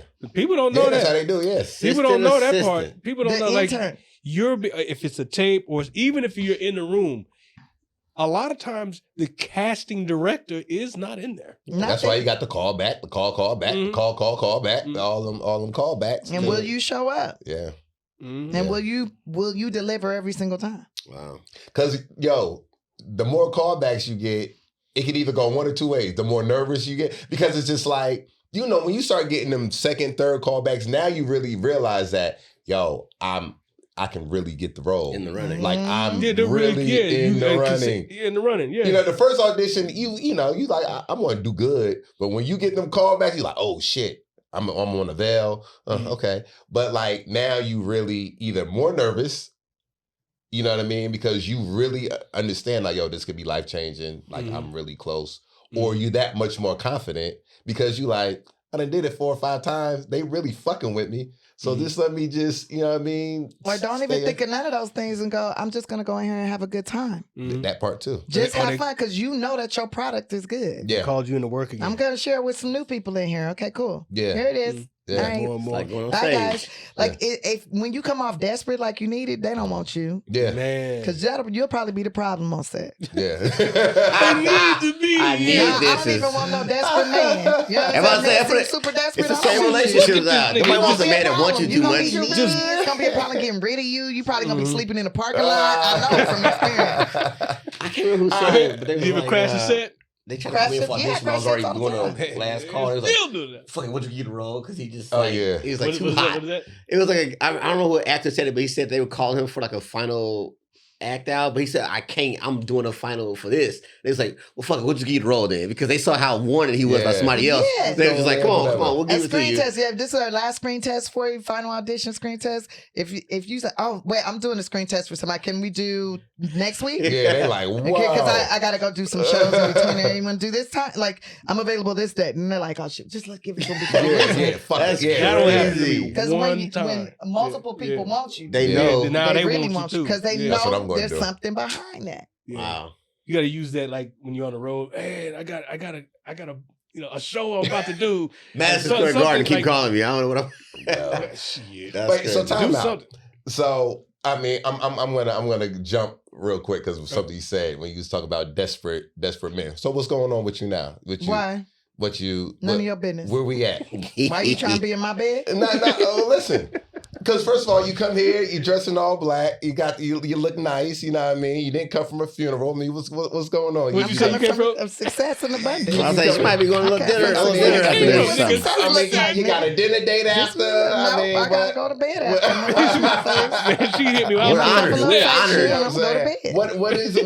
What is the? You said this a green room, right? Yeah, So yeah. you know. What is it like for Tiffany Haddish now with the DMs? Are the DMs popping? The DMs probably are popping, but I don't be in the DMs. You don't Thank be in the you. DMs. I don't be in the DMs. Okay. A few dick pics done scared me away from the DMs. You know, you open it, you're like, what is this? I was like, Don't cost so nothing I to don't see. even go in there. It don't ever be anything really productive in there. If I do go in the DMs, it's because I specifically went to somebody else's thing, sent them a message, and then I'm going to see if they reply back, and that's it. Mhm. Like, I kind of stay out of them DMs. Do you want to get married again? No. I want a trustee. Okay. Okay. Somebody I could trust. Somebody you can trust. I want a trustee. I don't want no marriage license or nothing like that. Somebody feel like they want to spend the rest of their life with me, but let's buy a building together. Partner. Mhm. Yeah, you You're my a partner. partner. Like, because marriage is a business. Yeah. It is. Right, I the mean, business yes. of raising people and building Transaction. community and all this and creating wealth, generational, hopefully. Yeah. So if somebody feel like they want to spend the rest of their life with me, and I feel like I want to spend my rest of my life with them, we can buy a building and we both can sign that deed. And wherever it's a duplex, a house, a shopping center, whatever, we sign that.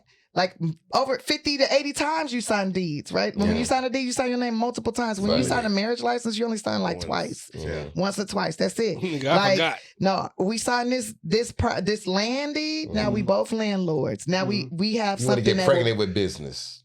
I don't. Yeah. I'm already.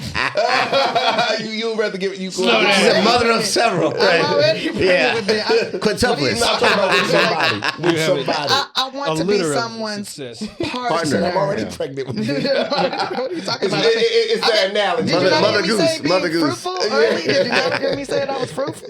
Like I would prefer. It would be awesome to be able to grow with someone. Right. No, right? Like, or they're already on their shit and I'm on my shit, and we come together and it's like superpowers, like Captain Planet or something. Yeah. You know what I'm saying? We just building on top of each other and just creating something amazing. And if it works out, like we could put all the rules and stipulations in a trust. We put the land in a trust, right? And then we put all the rules and stipulations for our relationship in there. We get life insurance policies on each other, cash value life insurance policies. Yeah, you want that whole life. So that no, cash value. So then that way we can borrow against those policies. That's whole life. So that's whole life. Whole life universal.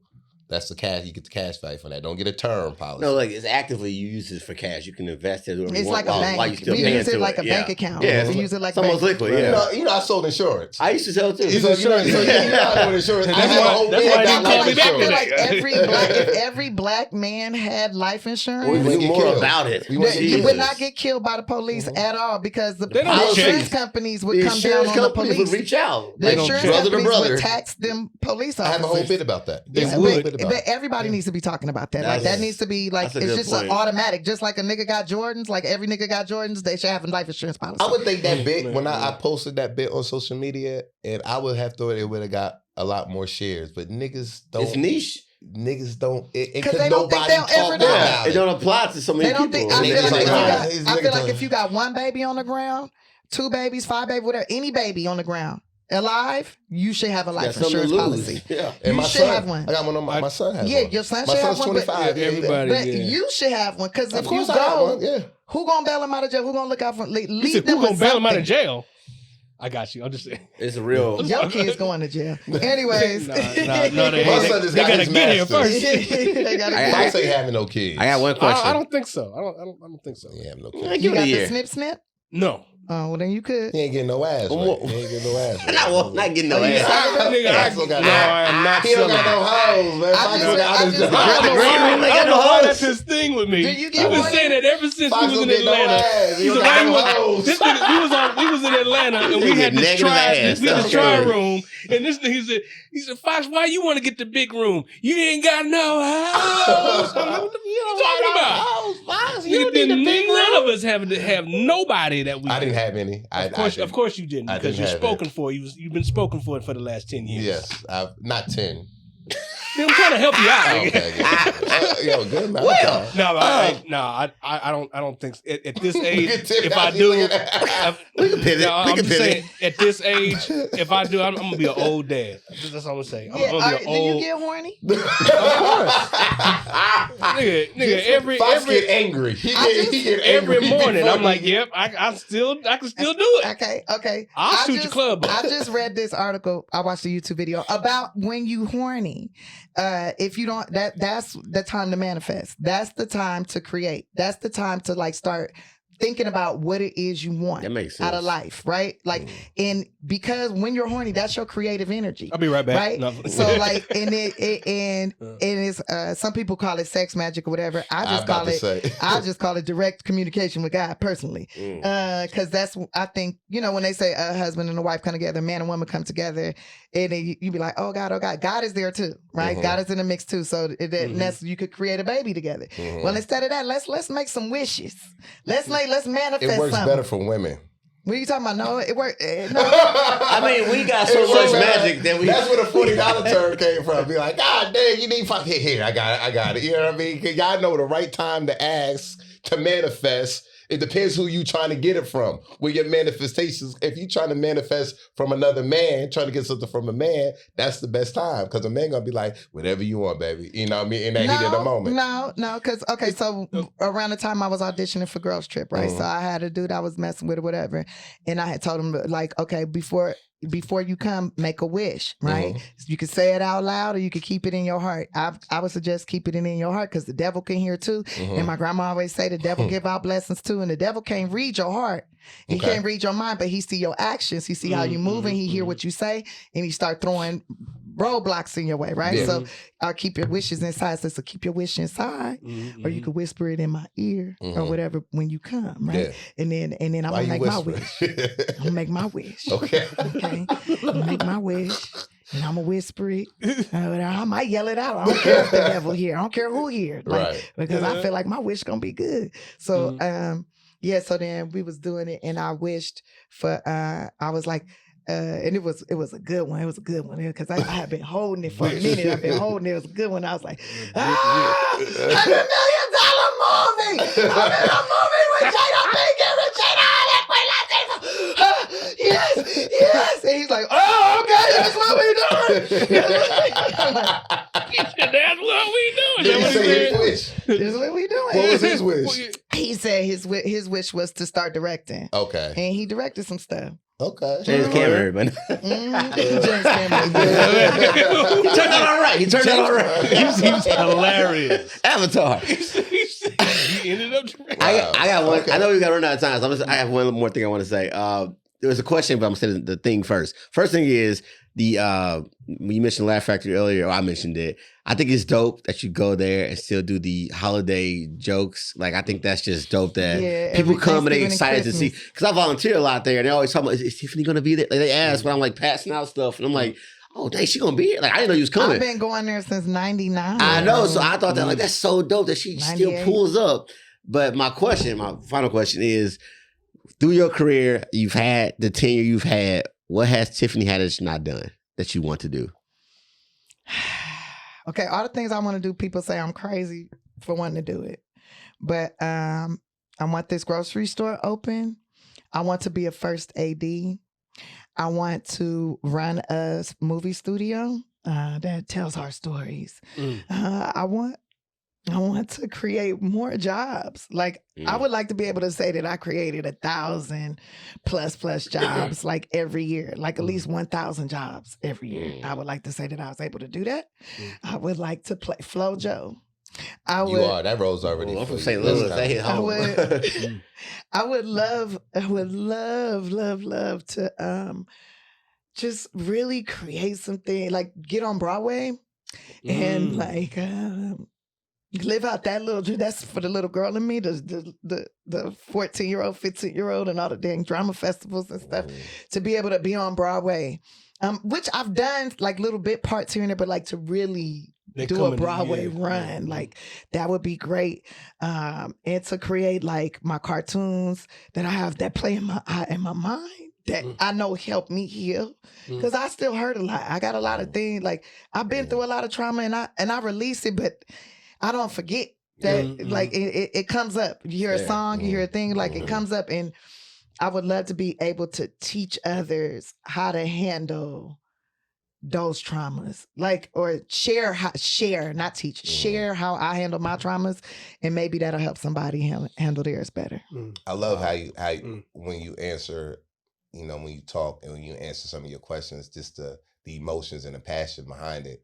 That's how you know it's so sincere. Well, I'm speaking with my feelings. I'm not even thinking before I'm speaking. I feel like I'm safe. So. Yeah, no, you're very safe. And that's how you know all those things are going to come to fruition, because it's genuine in here. Yeah. And I'm horny right now. And I was about to say, that's going to be a long come session right there. There it goes. You named 10 things. And y'all been having That's going to be a long come session right there. But hold on, I got another one. It was something that you said, it's gonna come back to me. With one of the things you said you wanted to do. Was it the creating jobs stuff? Because I had something for that. No, go ahead. Okay, when you said creating jobs, just in whatever capacity that whatever you touch it's going to employ people and empower them. I'd like to, because just to kind of segue into what you said, a studio. Because we only have very, very few black people, and I don't know any black women that I can just spout out. I just know Bentley and Tyler. That's the only two people that I know that have studios, and they're actually doing that. Cat Williams got a studio. Just purchased. Just purchased. Like, yeah. 50? It's coming along. 50 got a studio. 50 got a studio. It's black people out here with studios, bro. They coming. What about the sisters? And it's just, anyway, some of them start out as foundations. Well, you get it however you can, but the fact is that you're empowering people. Just one, all it takes is one. But of course, we know you need a whole tribe of people. Yeah, I can't do it by myself. I tell everybody, I'm a visionary. I have the vision, and then it's about bringing the right people around that can help me execute the vision. And everybody ain't supposed to be around it. Everybody can't go where I'm going, and I would love to be able to take everybody, but some of you niggas is lazy. And you can't go. You can't go. Some of you are not good at communication or working with others. So you can't go. But you here right now though, enjoy this right now. And when I move forward and you see the things growing, participate, buy, tell people about it. You can be a part of it that way, because maybe you couldn't go because you operating in fear. So many people so talented that I've really tried to I've put my reputation on the line for, but they are operating in so much fear. There is no way that they'll be able to shine. There's no way that they'll be able to carry the load. Wow. Success is not light. It is not easy to be successful. Right. It is a very heavy thing. And that's why you go through, I haven't met anybody successful that ain't been through a lot of shit. Because you got to be strong to carry it. Right. And going through those traumas, those things, the situations you go through make you strong enough to handle it. If my mama wasn't verbally abusive to me, do you think I would be able to function after knowing how to read everything I see in the comments? Right. The things they say about me on the internet? Yeah. If my mama hadn't already beat that shit out of me, right? Already, the person I love more than anyone in the world was mean and nasty to me from the get-go. So no matter what the internet say, I don't love you people. I don't know y'all. Right. The woman I love more, I thought she was God the first few years of my life. She was really mean to me. Really nasty. Y'all can't say nothing more nastier than what she could say.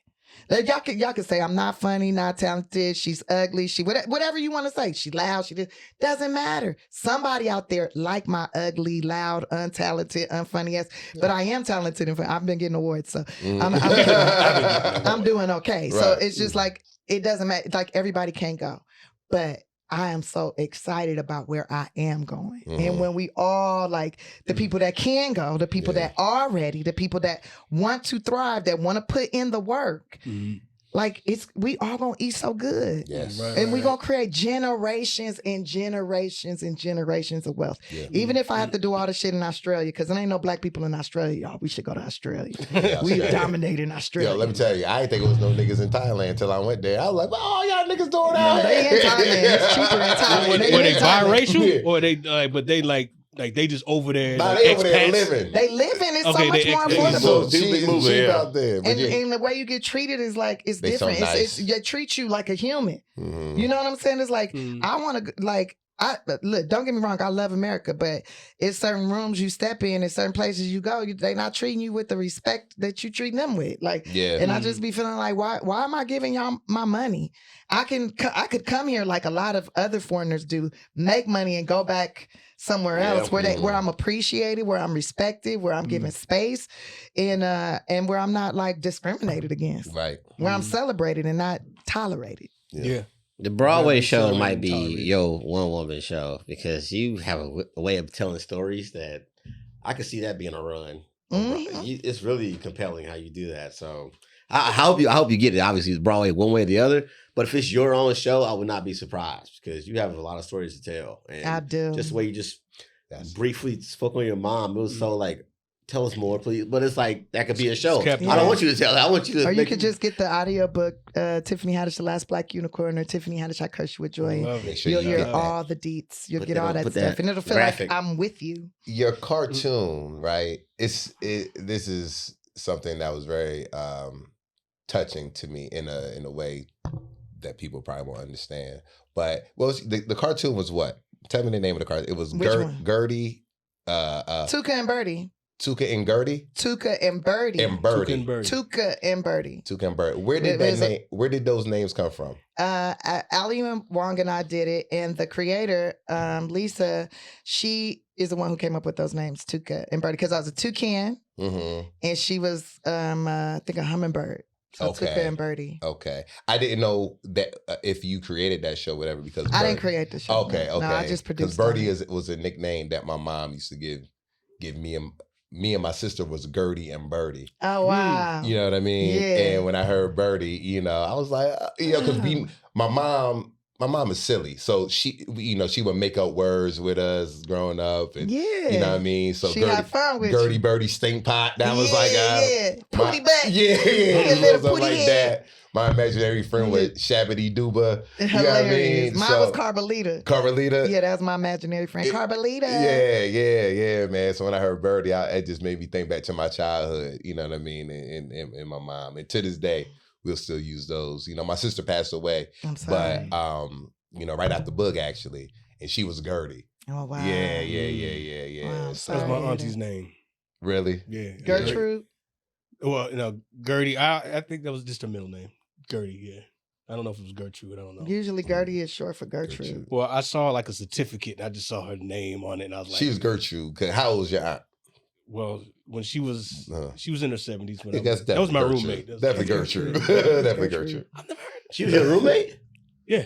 When I first moved out to Hollywood. Oh. That was my roommate. She's out here in L.A.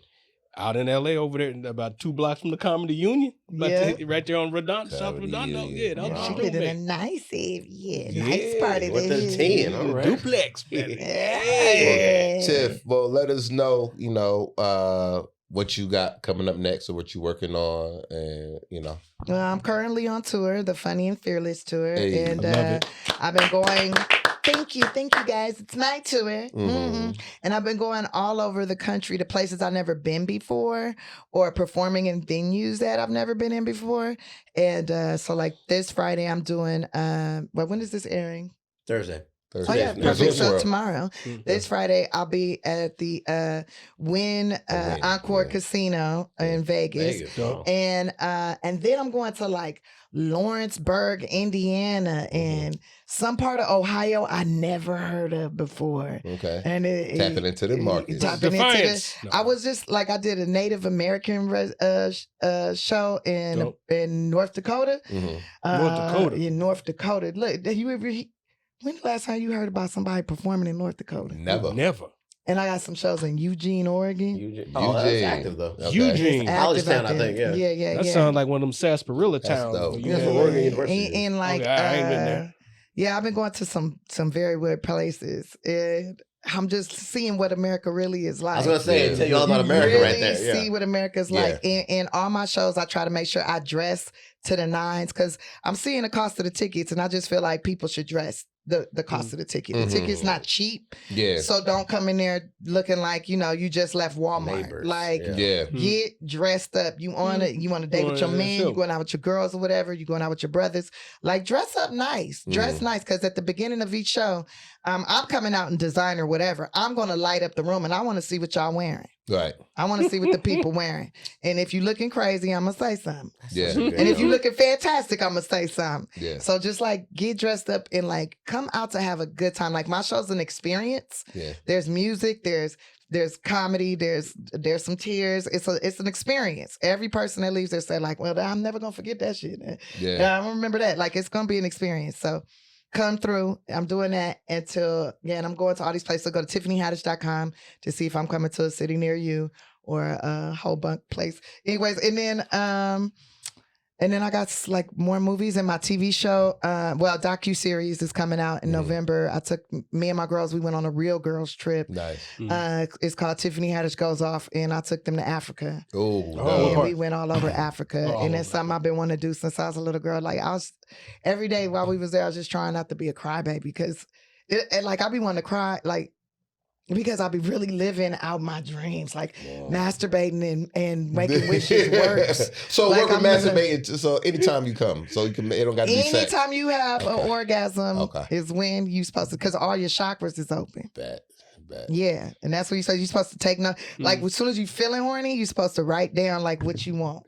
As soon as you feel horny. See, that's why you got to do leg day, fellas. You do leg day. I did leg day today. Testosterone good, man. Matter of fact, 4 or 5 times. But you know your legs is your other heart. Yeah. That's your second heart. Yeah. That's what keep this one going. Yeah. You're like a wealth of random information that was so useful. Like, I didn't know that. Yeah. Well, I'm a doctor. A doctor? Yeah, I got a doctorate. They call me Dr. What website now? Dr. Haddish. Dr. Haddish? Yeah.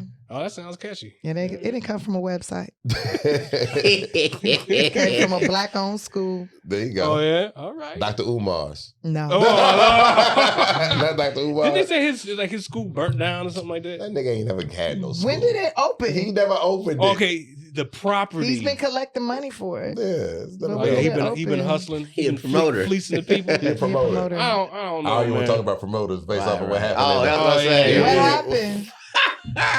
You did that. Might as well. Shoot. So I travel. I try to travel and go somewhere now every 3 months to a different country, just to do it. Yeah, you should. Now, when I do it, because I love the work, I will go and find a comedy club in whatever country. Because a lot of people don't know there's comedy clubs every goddamn way. There are. Everybody let it laugh. So it was a show that I was going to Thailand. I went to Japan, did some shows in Japan. I was like, all right, next stop, Thailand. Boom.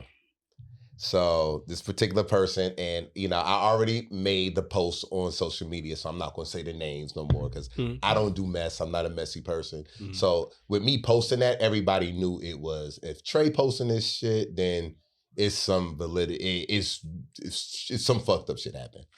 So the person found out I was going to Thailand through regular conversations. Like, I'm going to set up a show. I'm going to do a show. Like, no, I don't really need you to do it. I got it. No, I'm going to do it. I'm going to make money, whatever. I said, in my mind, if you want to do the legwork, fuck it, but whatever. I reached out to the comedy club. They already told me, well, yeah, we already talked to this person. So, yeah, we're going to work it out, set it up, whatever. She got 2 other comedians on the show from here. At the end of the day, we was doing these conference calls. We had to post videos. She was asking us to do all this shit. At the end of the day, she didn't get none of their plane tickets. She went ghost a week out. And I'm like, yo, you booking tickets to Thailand, not Oakland, right? Like, you already supposed to have this shit already done. So needless to say, she went ghost, and those comedians did not go. So I'm like, I'm already going to be there because I'm already going. You already got your ticket. I got my ticket. I got my room. I'm good. This is what I do. So the comedy club reached out to me, was like, hey, looking forward to meeting you on Saturday.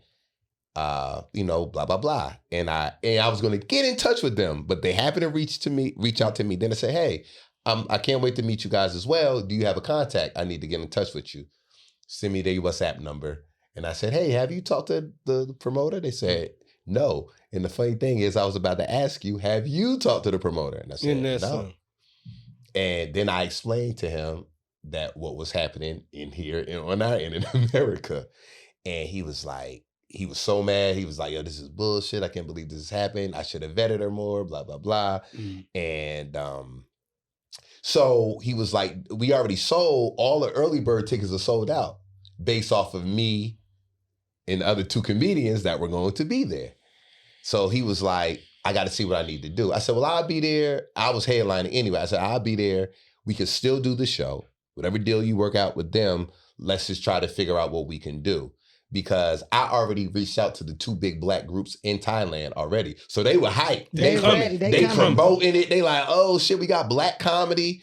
And so he went, reduced the ticket prices. And then everybody who bought the tickets, he had to actually contact and say, hey, this is the situation. Do you want a refund or whatever? And so at the end of the day, the show went on. The show was a success. I was going to ask about that. It was sold out. The energy was amazing. I did an hour. I did about 55 minutes. It was just good, but it was fucked up because I was looking forward to doing the show with those 2 people. He had to find 2 local comedians. 2 black local comedians, which one was African. I'm not saying I ain't black, but they wanted black, like American people with some names that have been on some stuff. And the host was mixed, light skin. So it was like, all right, it was still melanated. But it was fucked up because I was like, yo, we about to be in Thailand, we about to be doing this, that with my people and all that. So I made a post about it, and then everybody started commenting with their stories about they all got stories about promoters. Stories. Now this person making all these posts, and taking shots at me directly and indirectly. But I'm like, you can't play victim. Like, if the shit didn't go right, all you had to do was call and say, listen, I know I said this. But I fucked up. I didn't do it. But the money ain't come in advance. Oh, the money I thought money was gonna come and ain't gonna come. So I'm sorry, guys. I can't do it. Don't go ghost. Yeah, because now you don't have an opportunity to make it right. You don't have the opportunity to make it right. And so I called the person out. And I'm just like, yo, a simple phone. People don't understand communicate. I'm very big on communicating. A simple conversation will solve everything. Shit. But that's so hard for people to do. Because they're scared, because they're operating in fear. Like I said, everybody ain't qualified to be around. If you operating in fear, you'll do anything. You'll sabotage everything. Yeah. This is sabotage. You say, I just won't say nothing. I'm not going to buy the tickets. Hopefully they won't notice. The problem don't go away. That's the worst plan. If I don't address it'll just go like away. It's a monster. If I close my eyes, the monster will go away. Right. If we all put our heads together, maybe we can all put this in. Whatever, let's call the airline. They might give us super discounts. Put it on the firm. I'll pay $38 can write it off. Pay it off. A firm. Yeah. There were so many other ways that could have been done, but the fact that you blocked everybody, so now nobody's getting in touch with you. Few days before they supposed to get on the plane to go to Thailand, these people had to make arrangements. Some people told they new job they had. Hey, I can't do it. Yeah, I can't go in training for this time. Said no to another gig. It was such a big inconvenience and just not you didn't have any consideration. You have a whole comedy club here that got, that had to call an audible. Everybody's a business and doesn't know what happened. So like if you didn't show up and your name comes up now, they have a bad impression of you. That's why I had to make the post. I had to do it before this said person said some bullshit. I had to say it. But now everything is a positive with everything. Now the head of the comedy club is like, yo, I want to do an Asian tour with you and those two comedians that were supposed to be here. We're going to work something out and we're going to, set they want to make up for it. That's what showing up does. Yeah. Showing up. So, And that's why I always try to show up. That's the ability, availability. I can't show up, what I do? I called you, didn't I? Yo, yes, and to be honest, Tiff, I got to say, first, thank you for showing up. That's number one. I know you're busy, you have a busy schedule. Thank you for always being you. You know how this business goes. Some people start booking them roles and start getting that altitude and getting there. Some people do change. I've seen some people where they feel like they have to change or they don't really know how to handle it. They like, all right, am I supposed to be this way? Am I supposed to be that way? Some people really... maybe they being who they always was. Maybe it was something else in front of you when they didn't have the money or they didn't have the success, and now they being a real asshole self. But I believe that. Always... money always make you be your real self. Yeah. I don't care where I saw you at once you, because niggas can't front on me because I'd be like, nigga, we got stories. But... we was at the Jay-Z Beyonce concert. I was on the floor and saw you.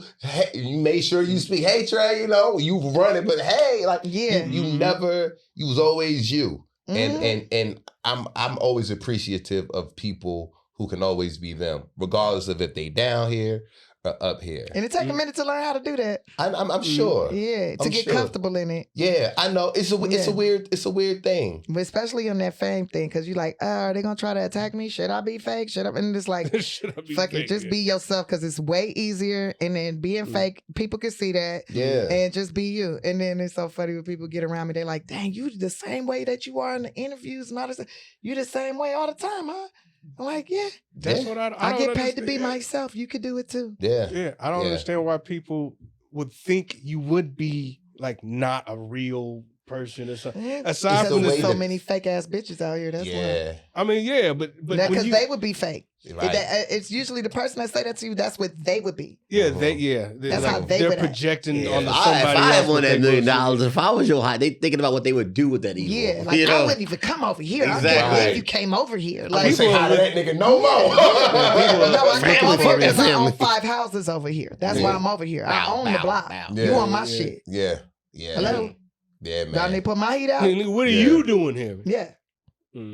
So so this Oh yeah, he just always been that one, man. And Pick up the phone and return phone. I really appreciate that. I don't got your new number. I still got your old number, but that's okay. You still on the fan line? Yeah, I still got the old number. It still works. It still works. I think I turn that phone on once a month. Hilarious. I turn it on once a month. I caught you one time. You like.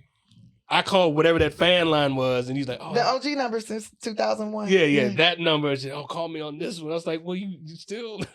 I said, if Tiffany ever fronted on me, I got this one picture.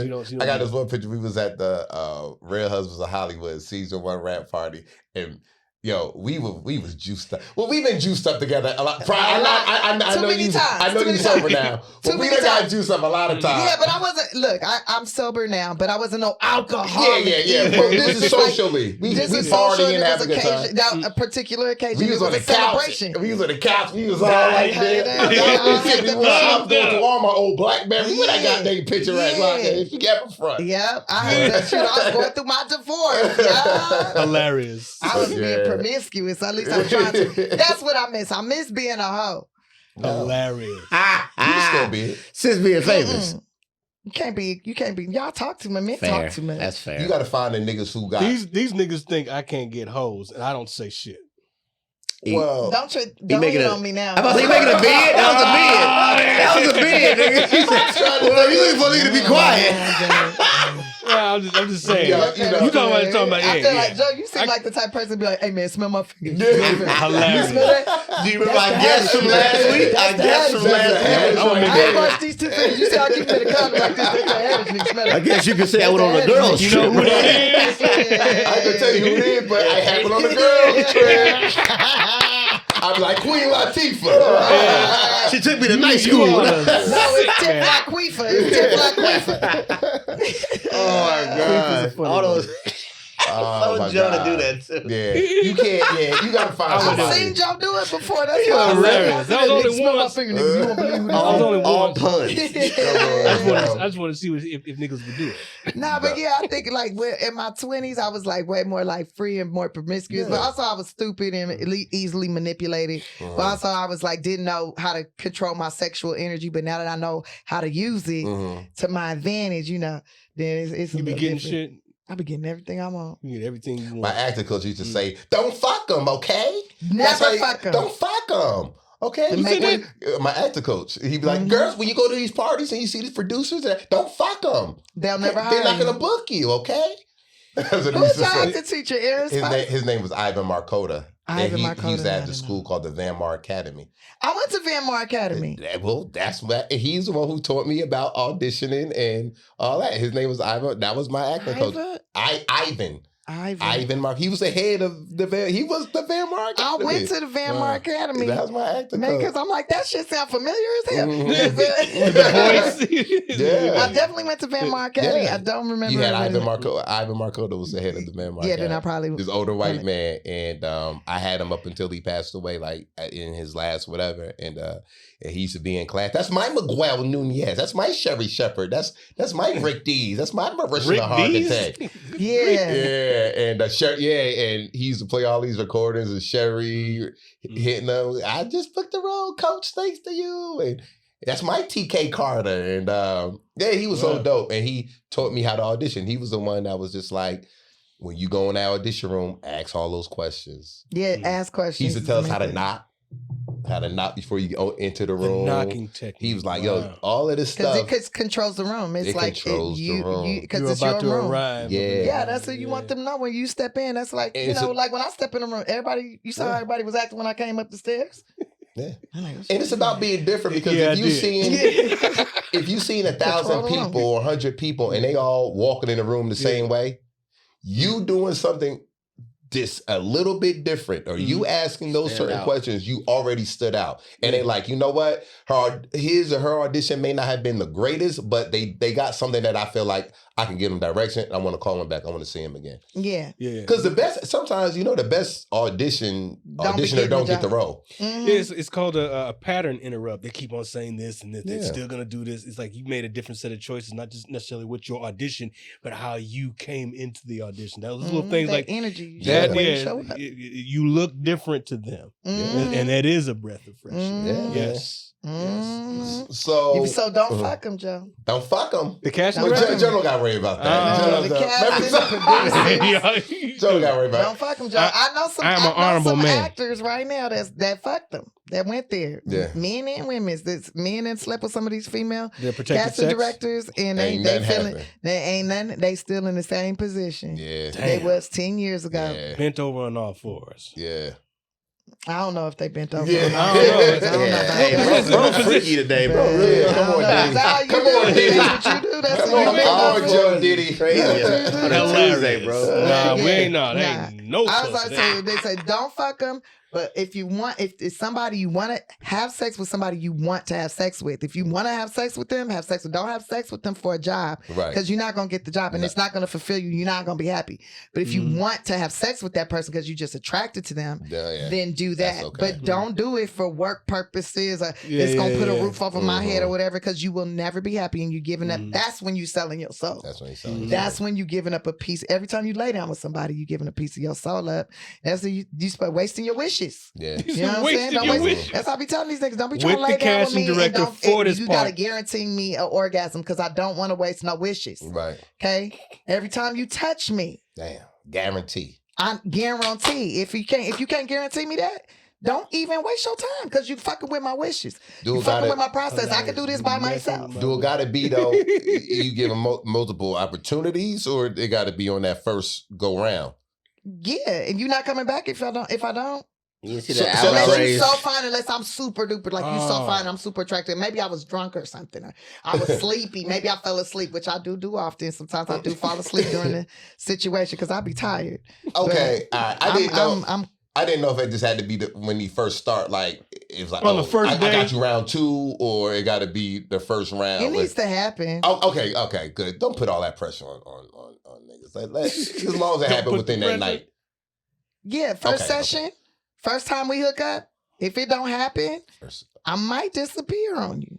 Okay. Ghost. Unless I really like your conversation, you done got up in my mind frame. Yeah. But I'm probably you're never gonna see me naked again. You're never gonna see this Pikachu. Okay. You're not gonna get to unbraid this pussy. So this is just. But what if the wish has a priority? You know, you need to get that wish out. I can do it myself. I have power tools. Yeah, all right. You could just be me and God on that one. Just be me and God. I don't need to open my chakras up for another dude. For another dude. Hey, yo. Hey, for Joe Diddy. That's what you telling on yourself. All right, I think it's time. Open your soul up for another dude. Where are you going next, you don't have to do it. You said I don't. You said I. Yeah, I said I. Is that the Captain Kurtz where you drinking? Put in your voice. You made yourself me. I project. It's called projection. You want to be me? That's how they say. You know, you made it when men want to be you and women want to do you. No. Damn. I know that's right. No, because I'm not done being me. Let me get me right. Well, be you. Somebody telling on himself. You know why that's a good rapid spot. Y'all ain't gonna, hey, I am immune to gaslighting. First of all, so don't even try that shit. Okay, I'm gonna stop. No, go ahead, keep going. No, I'm not gonna gaslight you. No, you would. I feel like you want to wish. I do when want to you go wish. home. I'm definitely gonna make 2 wishes. We go. All by myself. Me and God. What are you doing in that car, Tiffany? You've been there for 75 minutes. We're gonna do another episode, a dating episode with Tiffany. Oh God, that'd be hilarious. I got so many stories to tell. No, we're gonna do. That's what we do a version of this live from the green room. We call it Love from the Green Room, where we have contestants come candidates for you to date you. Okay, but let me give you the stipulation. They got to meet this criteria before I even consider even talking, communicating with them in that way. Okay. Because they have to have a certain level of certain things. So they have to have a credit score 700 or higher. Okay. Transcribe this. Mm-hmm. All right, so let's put this out 700 or higher. 700 or higher. Let me check my credit karma right quick. They gotta show me the proof of all of this. When I say, okay, 700. Credit karma. They need to walk in with that. Not credit karma. On your phone. Experience. Look, I like Experience get all credit karma. You got that bullshit. As long as the average 23. Average 23. If it's 750. I give it an indication. I let it slide. Because both there's two unions on there. Yeah, you treat it the right way. Yeah. So we're fucking credit karma. Okay. They have to have an EIN number for at least 5 years or more and have employees that I can interview if I want to. Ooh. So you gotta be a boss. That's it. Damn. No race don't matter. Age. I don't care about the race. I have been feeling some type of way. I'm not gonna lie to you. I'm feeling some type of way about Black American men. Ooh. Cause okay. Good or bad? I don't like. No, that's bad. Some type of way usually means. I know. When they pause like that, Fox, that means it's bad. Y'all my favorites, right? I love y'all. I love y'all, but y'all just, it's the disappointment. And I feel like it's me. I feel like maybe it's me. It's me that's like, I keep putting myself out there for y'all and I keep feeling disappointed. No, never turn the arrow around. Never turn the arrow around. So I'm say it's me. I'm gonna say it's me. Yeah, I gotta see what you're doing. I'm gonna say it's me because they keep this. It's just like there's no reason to lie to me. We should have started off with this. There's no reason to play games with me. Like I'm very simple. I'm super easy and simple. Like if I like you, I like you. If I don't like you, I don't like you. If you ain't gotta put on airs or pretend to be something you're not. Like I can feel it, I can see it. Like I'm a sensitive person. I can pick up on all the stuff. So like just be yourself. And I feel like a lot of Black American men, they put on this like show, like why are you putting on this show for me? Like I do like to be entertained though. Yeah. So I'll let you entertain me. Yeah. But I won't. Look at this motherfucker trying to take me to the rooftop bar. Open my heart up to you. I will shut it down as soon as I see you trying to do the fakeness. But that's a separate topic right there. It's how hard it is to date a successful woman. But I'm not. But you are a woman. That's though. you. That's the man's issue. That's the man's issue. That's why I don't think you should turn that arrow around. So one relationship I was in, he said, "Oh, you're not submissive. You're not submissive." I said, "Oh, okay. Me cooking for you 3-4 times a week, that's not submissive. Me showing up when you call me to show up is not submissive. Me doing it like these things are not submissive. Like you say you want some sex, I'm providing it. Like what am I doing that's not submissive? You working too much. You work too much. You when I say I want you here at this time, you say, okay, I can come there at this time. You tell me a different time instead of the time I told you. That's crazy. And I'm like, but I'm communicating with you. If I'm telling you that you be just all of a sudden like, yeah, I'm not coming out the house today. I'm gonna just stay in the house today. And I want you to come with me to this thing. And you deciding to stay in the house. That's not being submissive. I want you to come with me to this. So I'm doing that to protect you. Right. I have endometriosis, bro. My attitude is not good when I'm bleeding. When I'm like I don't want to hurt your feelings. I don't want to hurt your people's feelings. And I'm physically in pain. I'm gonna stay in the house. Yeah. Then I'm not being submissive. Like whatever. Okay, fine then. Yeah. That's a man. But when I'm dating, if I've dated white men before and they ain't never said that crap to me.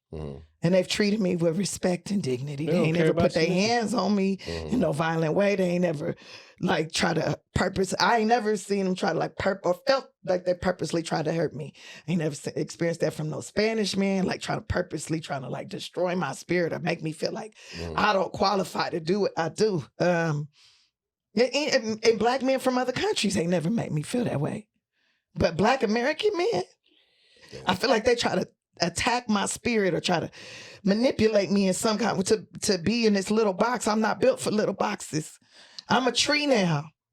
That's right. I'm a tree now. I'm not built. You didn't get at me when I was a seed. But see, I'm a tree, bro. That's a representation of their insecurities. Yes, and it's a certain type of man that. And I need help, and I'm not. I need help. Yeah. And when I say I need help, I need somebody to hold me. Yeah. I need somebody I can confide in and laugh with and share times with. I don't need your money. And you better not need mine. Right. That's why your credit score need to be over 700. You better not need my money. Right. You get that EIN 5 years. You get that business. You got employees that are because then I need to know if you're a leader. Now like I want somebody that I can feel like we can partner up together and you could be a leader that I can trust and that can see when I'm weak and be strong for me. And when you're weak, I can be strong for you. Come on now. Right? That's what it's supposed to be. All right, y'all heard the criteria. We're going to do an episode of Love from the Green Room. All right, and you heard what you need. You need to have a 700. And she's being lenient because she said as long as it's saying on Credit Karma. Because we never say 700 on Credit Karma, your shit really a 540. But it's two of them, so it's usually TransUnion. Okay, we'll do experience. want to see experience. Let me see that FICO score. Will Karma sponsor this episode? Will Experian or will Equifax? Who's going to sponsor this episode? Okay. Maybe Bank of America will. Yeah. Maybe they have to have a Bank of America account because they do credit scores too. Okay. Yeah. So let's see if we can get a sponsor. No, pull it up there on the app and we're gonna figure it out. We're gonna figure out how we're gonna set up. But maybe nobody might not want me. You crazy, yo. Oh, you must be out your mind. I bet you my DMs are going to be flooded. According to these YouTube videos I've seen, I'm not desirable.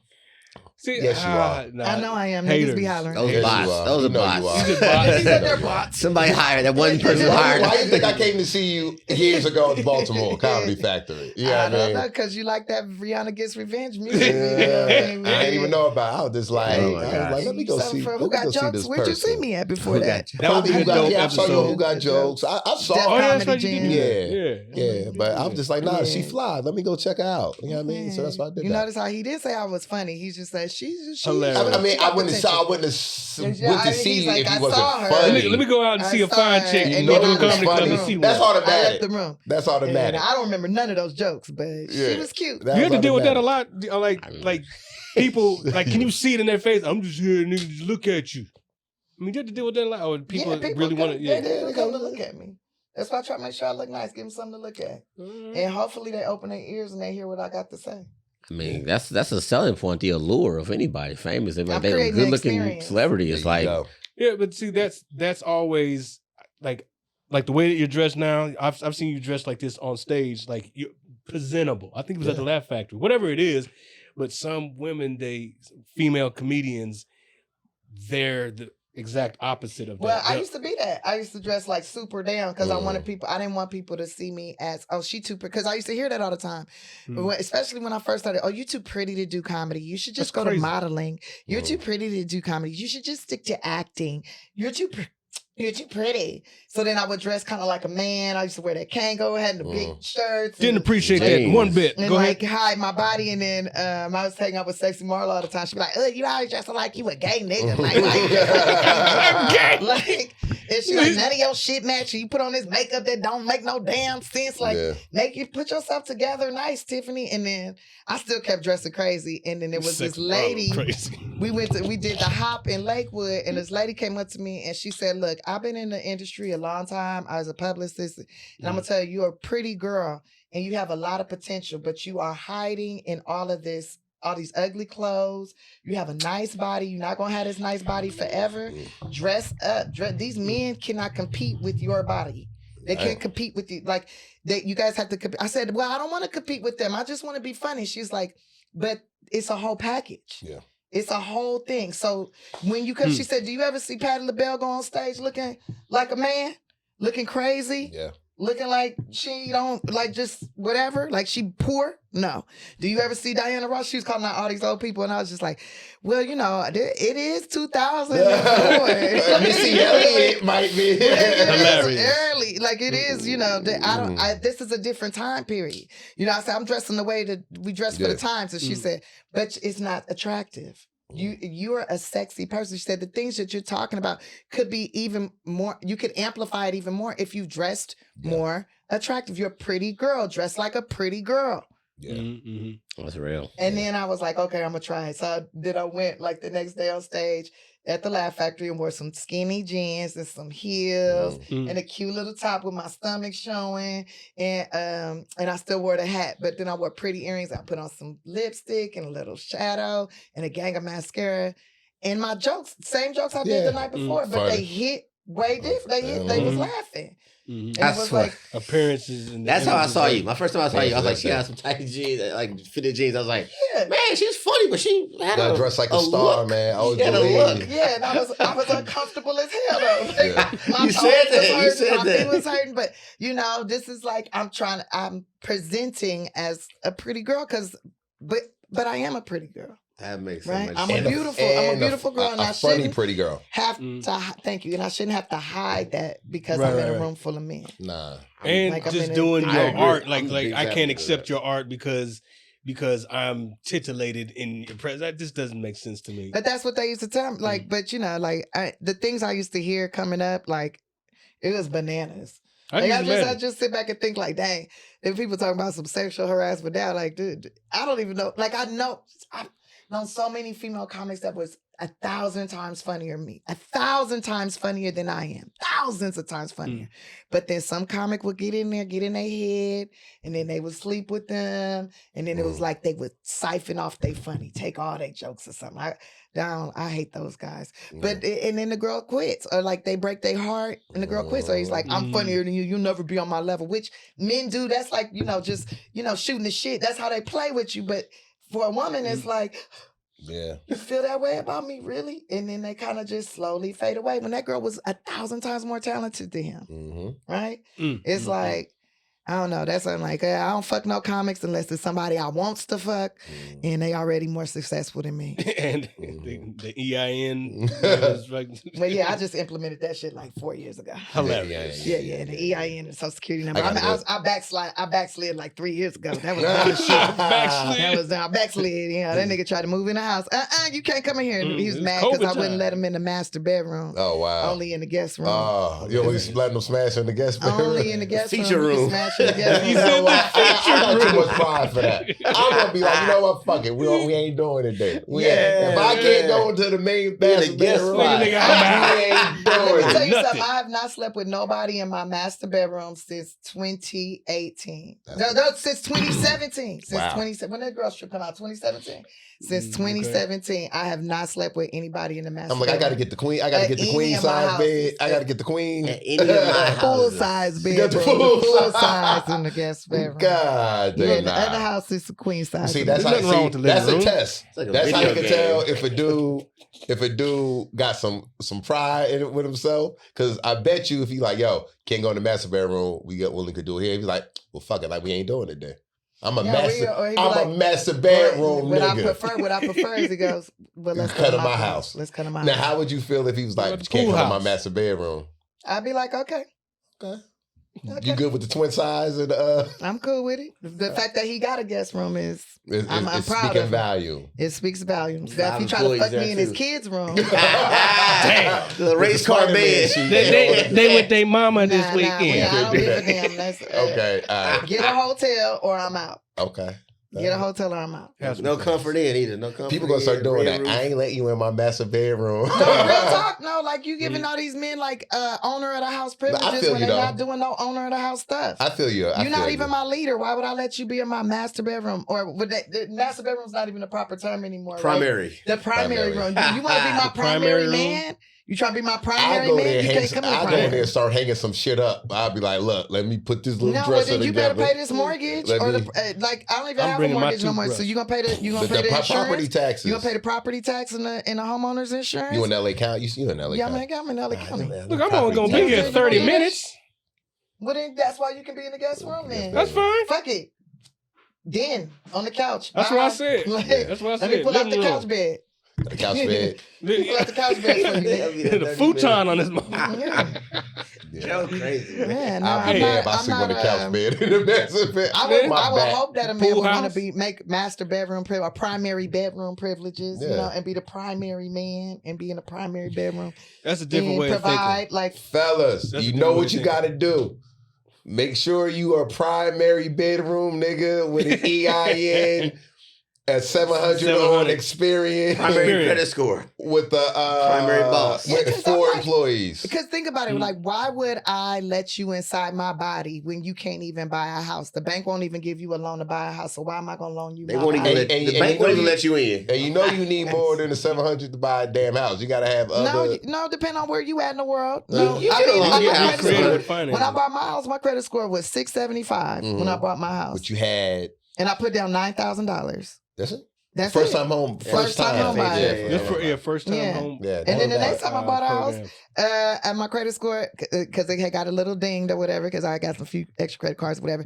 But I just put down a bigger utilization rate going sky high. More cash just put down more cash. I had more cash. I put down more cash. You'd be surprised what banks do. And then my stuff start shooting up. Yeah. So, it's just knowing how to work the system too. I need somebody to know how to work the system. Yeah. That's it. I mean, you can't be no dumb. I love it, man. I love it. You want a trustee? Yeah, you gotta be a trustee. I don't need you to be my husband. I like want you that. to be That's my new for me. trustee. Back to the partner. I love, Yeah, be my trustee. No, I want to know I'm covered. I can trust you. I want to know I'm protected. There you go. I love it. And not just financially. I'm good on that. Emotionally. Other things. Yeah. But you need to have your own. Yeah. Your own stuff. Don't be coming. Tiffany, do you think I could borrow $60,000? $60,000. $60,000. You ain't even took me on a $10 dinner. Yeah. Like, what the hell? Yeah. Niggas ask crazy questions like that. What's the worst? I'm sorry. What's like 60,000? Is that trigger word? You exaggerating or like what's real? No, the worst is a nigga asked me for $200,000. I feel like never even seen in American dollars. In American dollars. I feel like the worst, pesos, like bot or something like 200,000 is. I feel like the worst Is would be the least amount of money somebody asks you to borrow would kind of make me be like, what? I'd rather for somebody to be like, yo, can I borrow that big amount as far as saying, yo, can I borrow $500? So I'm like, yo, if you can't get $500, put it together. Then something ain't right. It's like that's why I don't ask to borrow money, because I'm like, if I ever need to borrow money, it's going to be, hey, I need about 15, 16, 17,000 real quick. I'll give it back to you. I'm not gonna give it to you. Yeah, but what I'm saying, I'm at a point like I don't even want to loan money to me. Yeah, I don't can't even loan money to you. Like you can work for this, you can earn it, or whatever, or you give me your bank card and I need your social security. Yeah, I need all your shit. You the bank now. All your shit. These are receivables. Yeah, I do you just like the bank. Like I'll be right there drafting your money. 1099 this nigga here. Yeah, for sure. Like I don't give a man. Like I don't never give a man more than $20. Yeah, I never spend more than $20 on a man because I'm gonna let you be the man in this relationship. Yeah. I'm just the girl. Yeah. Hey, the only time I'll borrow something from a chick is if I'm like, yo, I need money for valet. Yo, let me get the 10. Yeah, that's nothing. I'll Venmo you. I'm gonna get it right back to you. Yeah, but that's why I don't borrow money, because I'm like, first of all, I'm gonna work, so I'll be okay. But if anything ever happened, I know that it's going to have to be a big amount of money that I would need to borrow, because I'm always going to have $500. I'm always going to have $1,000. I'm always going to, you know what I mean, have it's like that you kind need it I'm to like, make I money. need this for... But like it's like, we comedians, if we need that kind of money, we should have enough relationships at this point to make the right phone calls. Exactly. And go, hey man, let me get some stage time. I need to make this money. Work it off. Yeah. If I ever borrow money, it'll be you give me this, I'll do your shows for the rest of the year. Something like that. I would but see, that might bite you in the ass, because then they'll be like doing your shows and they just be like horrible. Oh shit! Or they run over the light. They just run it over. Just run through. You like, what are you What are you doing? Look, you know Trey knows about running the light. I know about running the light too. Here we go. Oh, you don't get no hoes. I run the light. Ran the light 2 times. This is where we part, guys. But nah, guys, Tiff, thank you so much. I'm going to keep us here another 90 minutes. Now let's talk STD. Oh Lord! No, I'm just playing that. I gotta go eat. I'm about to go get some grub. Where we at, Joe? I'm at tonight. I will be at the Belly Room Comedy Store. Crack 'em Up Thursday, and then a couple weeks we are in Greensboro, North Carolina, at the Comedy Zone. That's July the 11th through the 13th. For me. This weekend we'll be at the Richmond Funny Bone. I'll be opening for one of our co-hosts here, Tony Rock.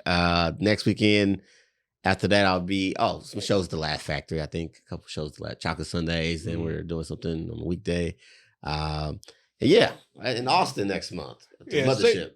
Safe travels to... Where the hell is Tony at anyways? His birthday is Sunday. This is his vacation in the island month. somewhere. And then we'll just catch up in Richmond. He's just going to fly to Richmond to do the show. Yeah, that's safe travels to that brother. He usually have a big party for his birthday, don't he? He might still do something, but right now he's just like, look, I'm going on vacation. I'll be here, and then I'll meet you in the city here. Last 2 years, he's been vacationing for his month of festivities versus having a bunch of parties. But since he had a kid, huh? Yeah. Slow down. We took Charleston on the last one, right? Aruba, not Aruba. Yeah, Charleston was. I forgot where he was at. But yeah, that was like in conjunction with Father's Day weekend and stuff. So shout out to that brother as he's traveling, because he's going all over the place.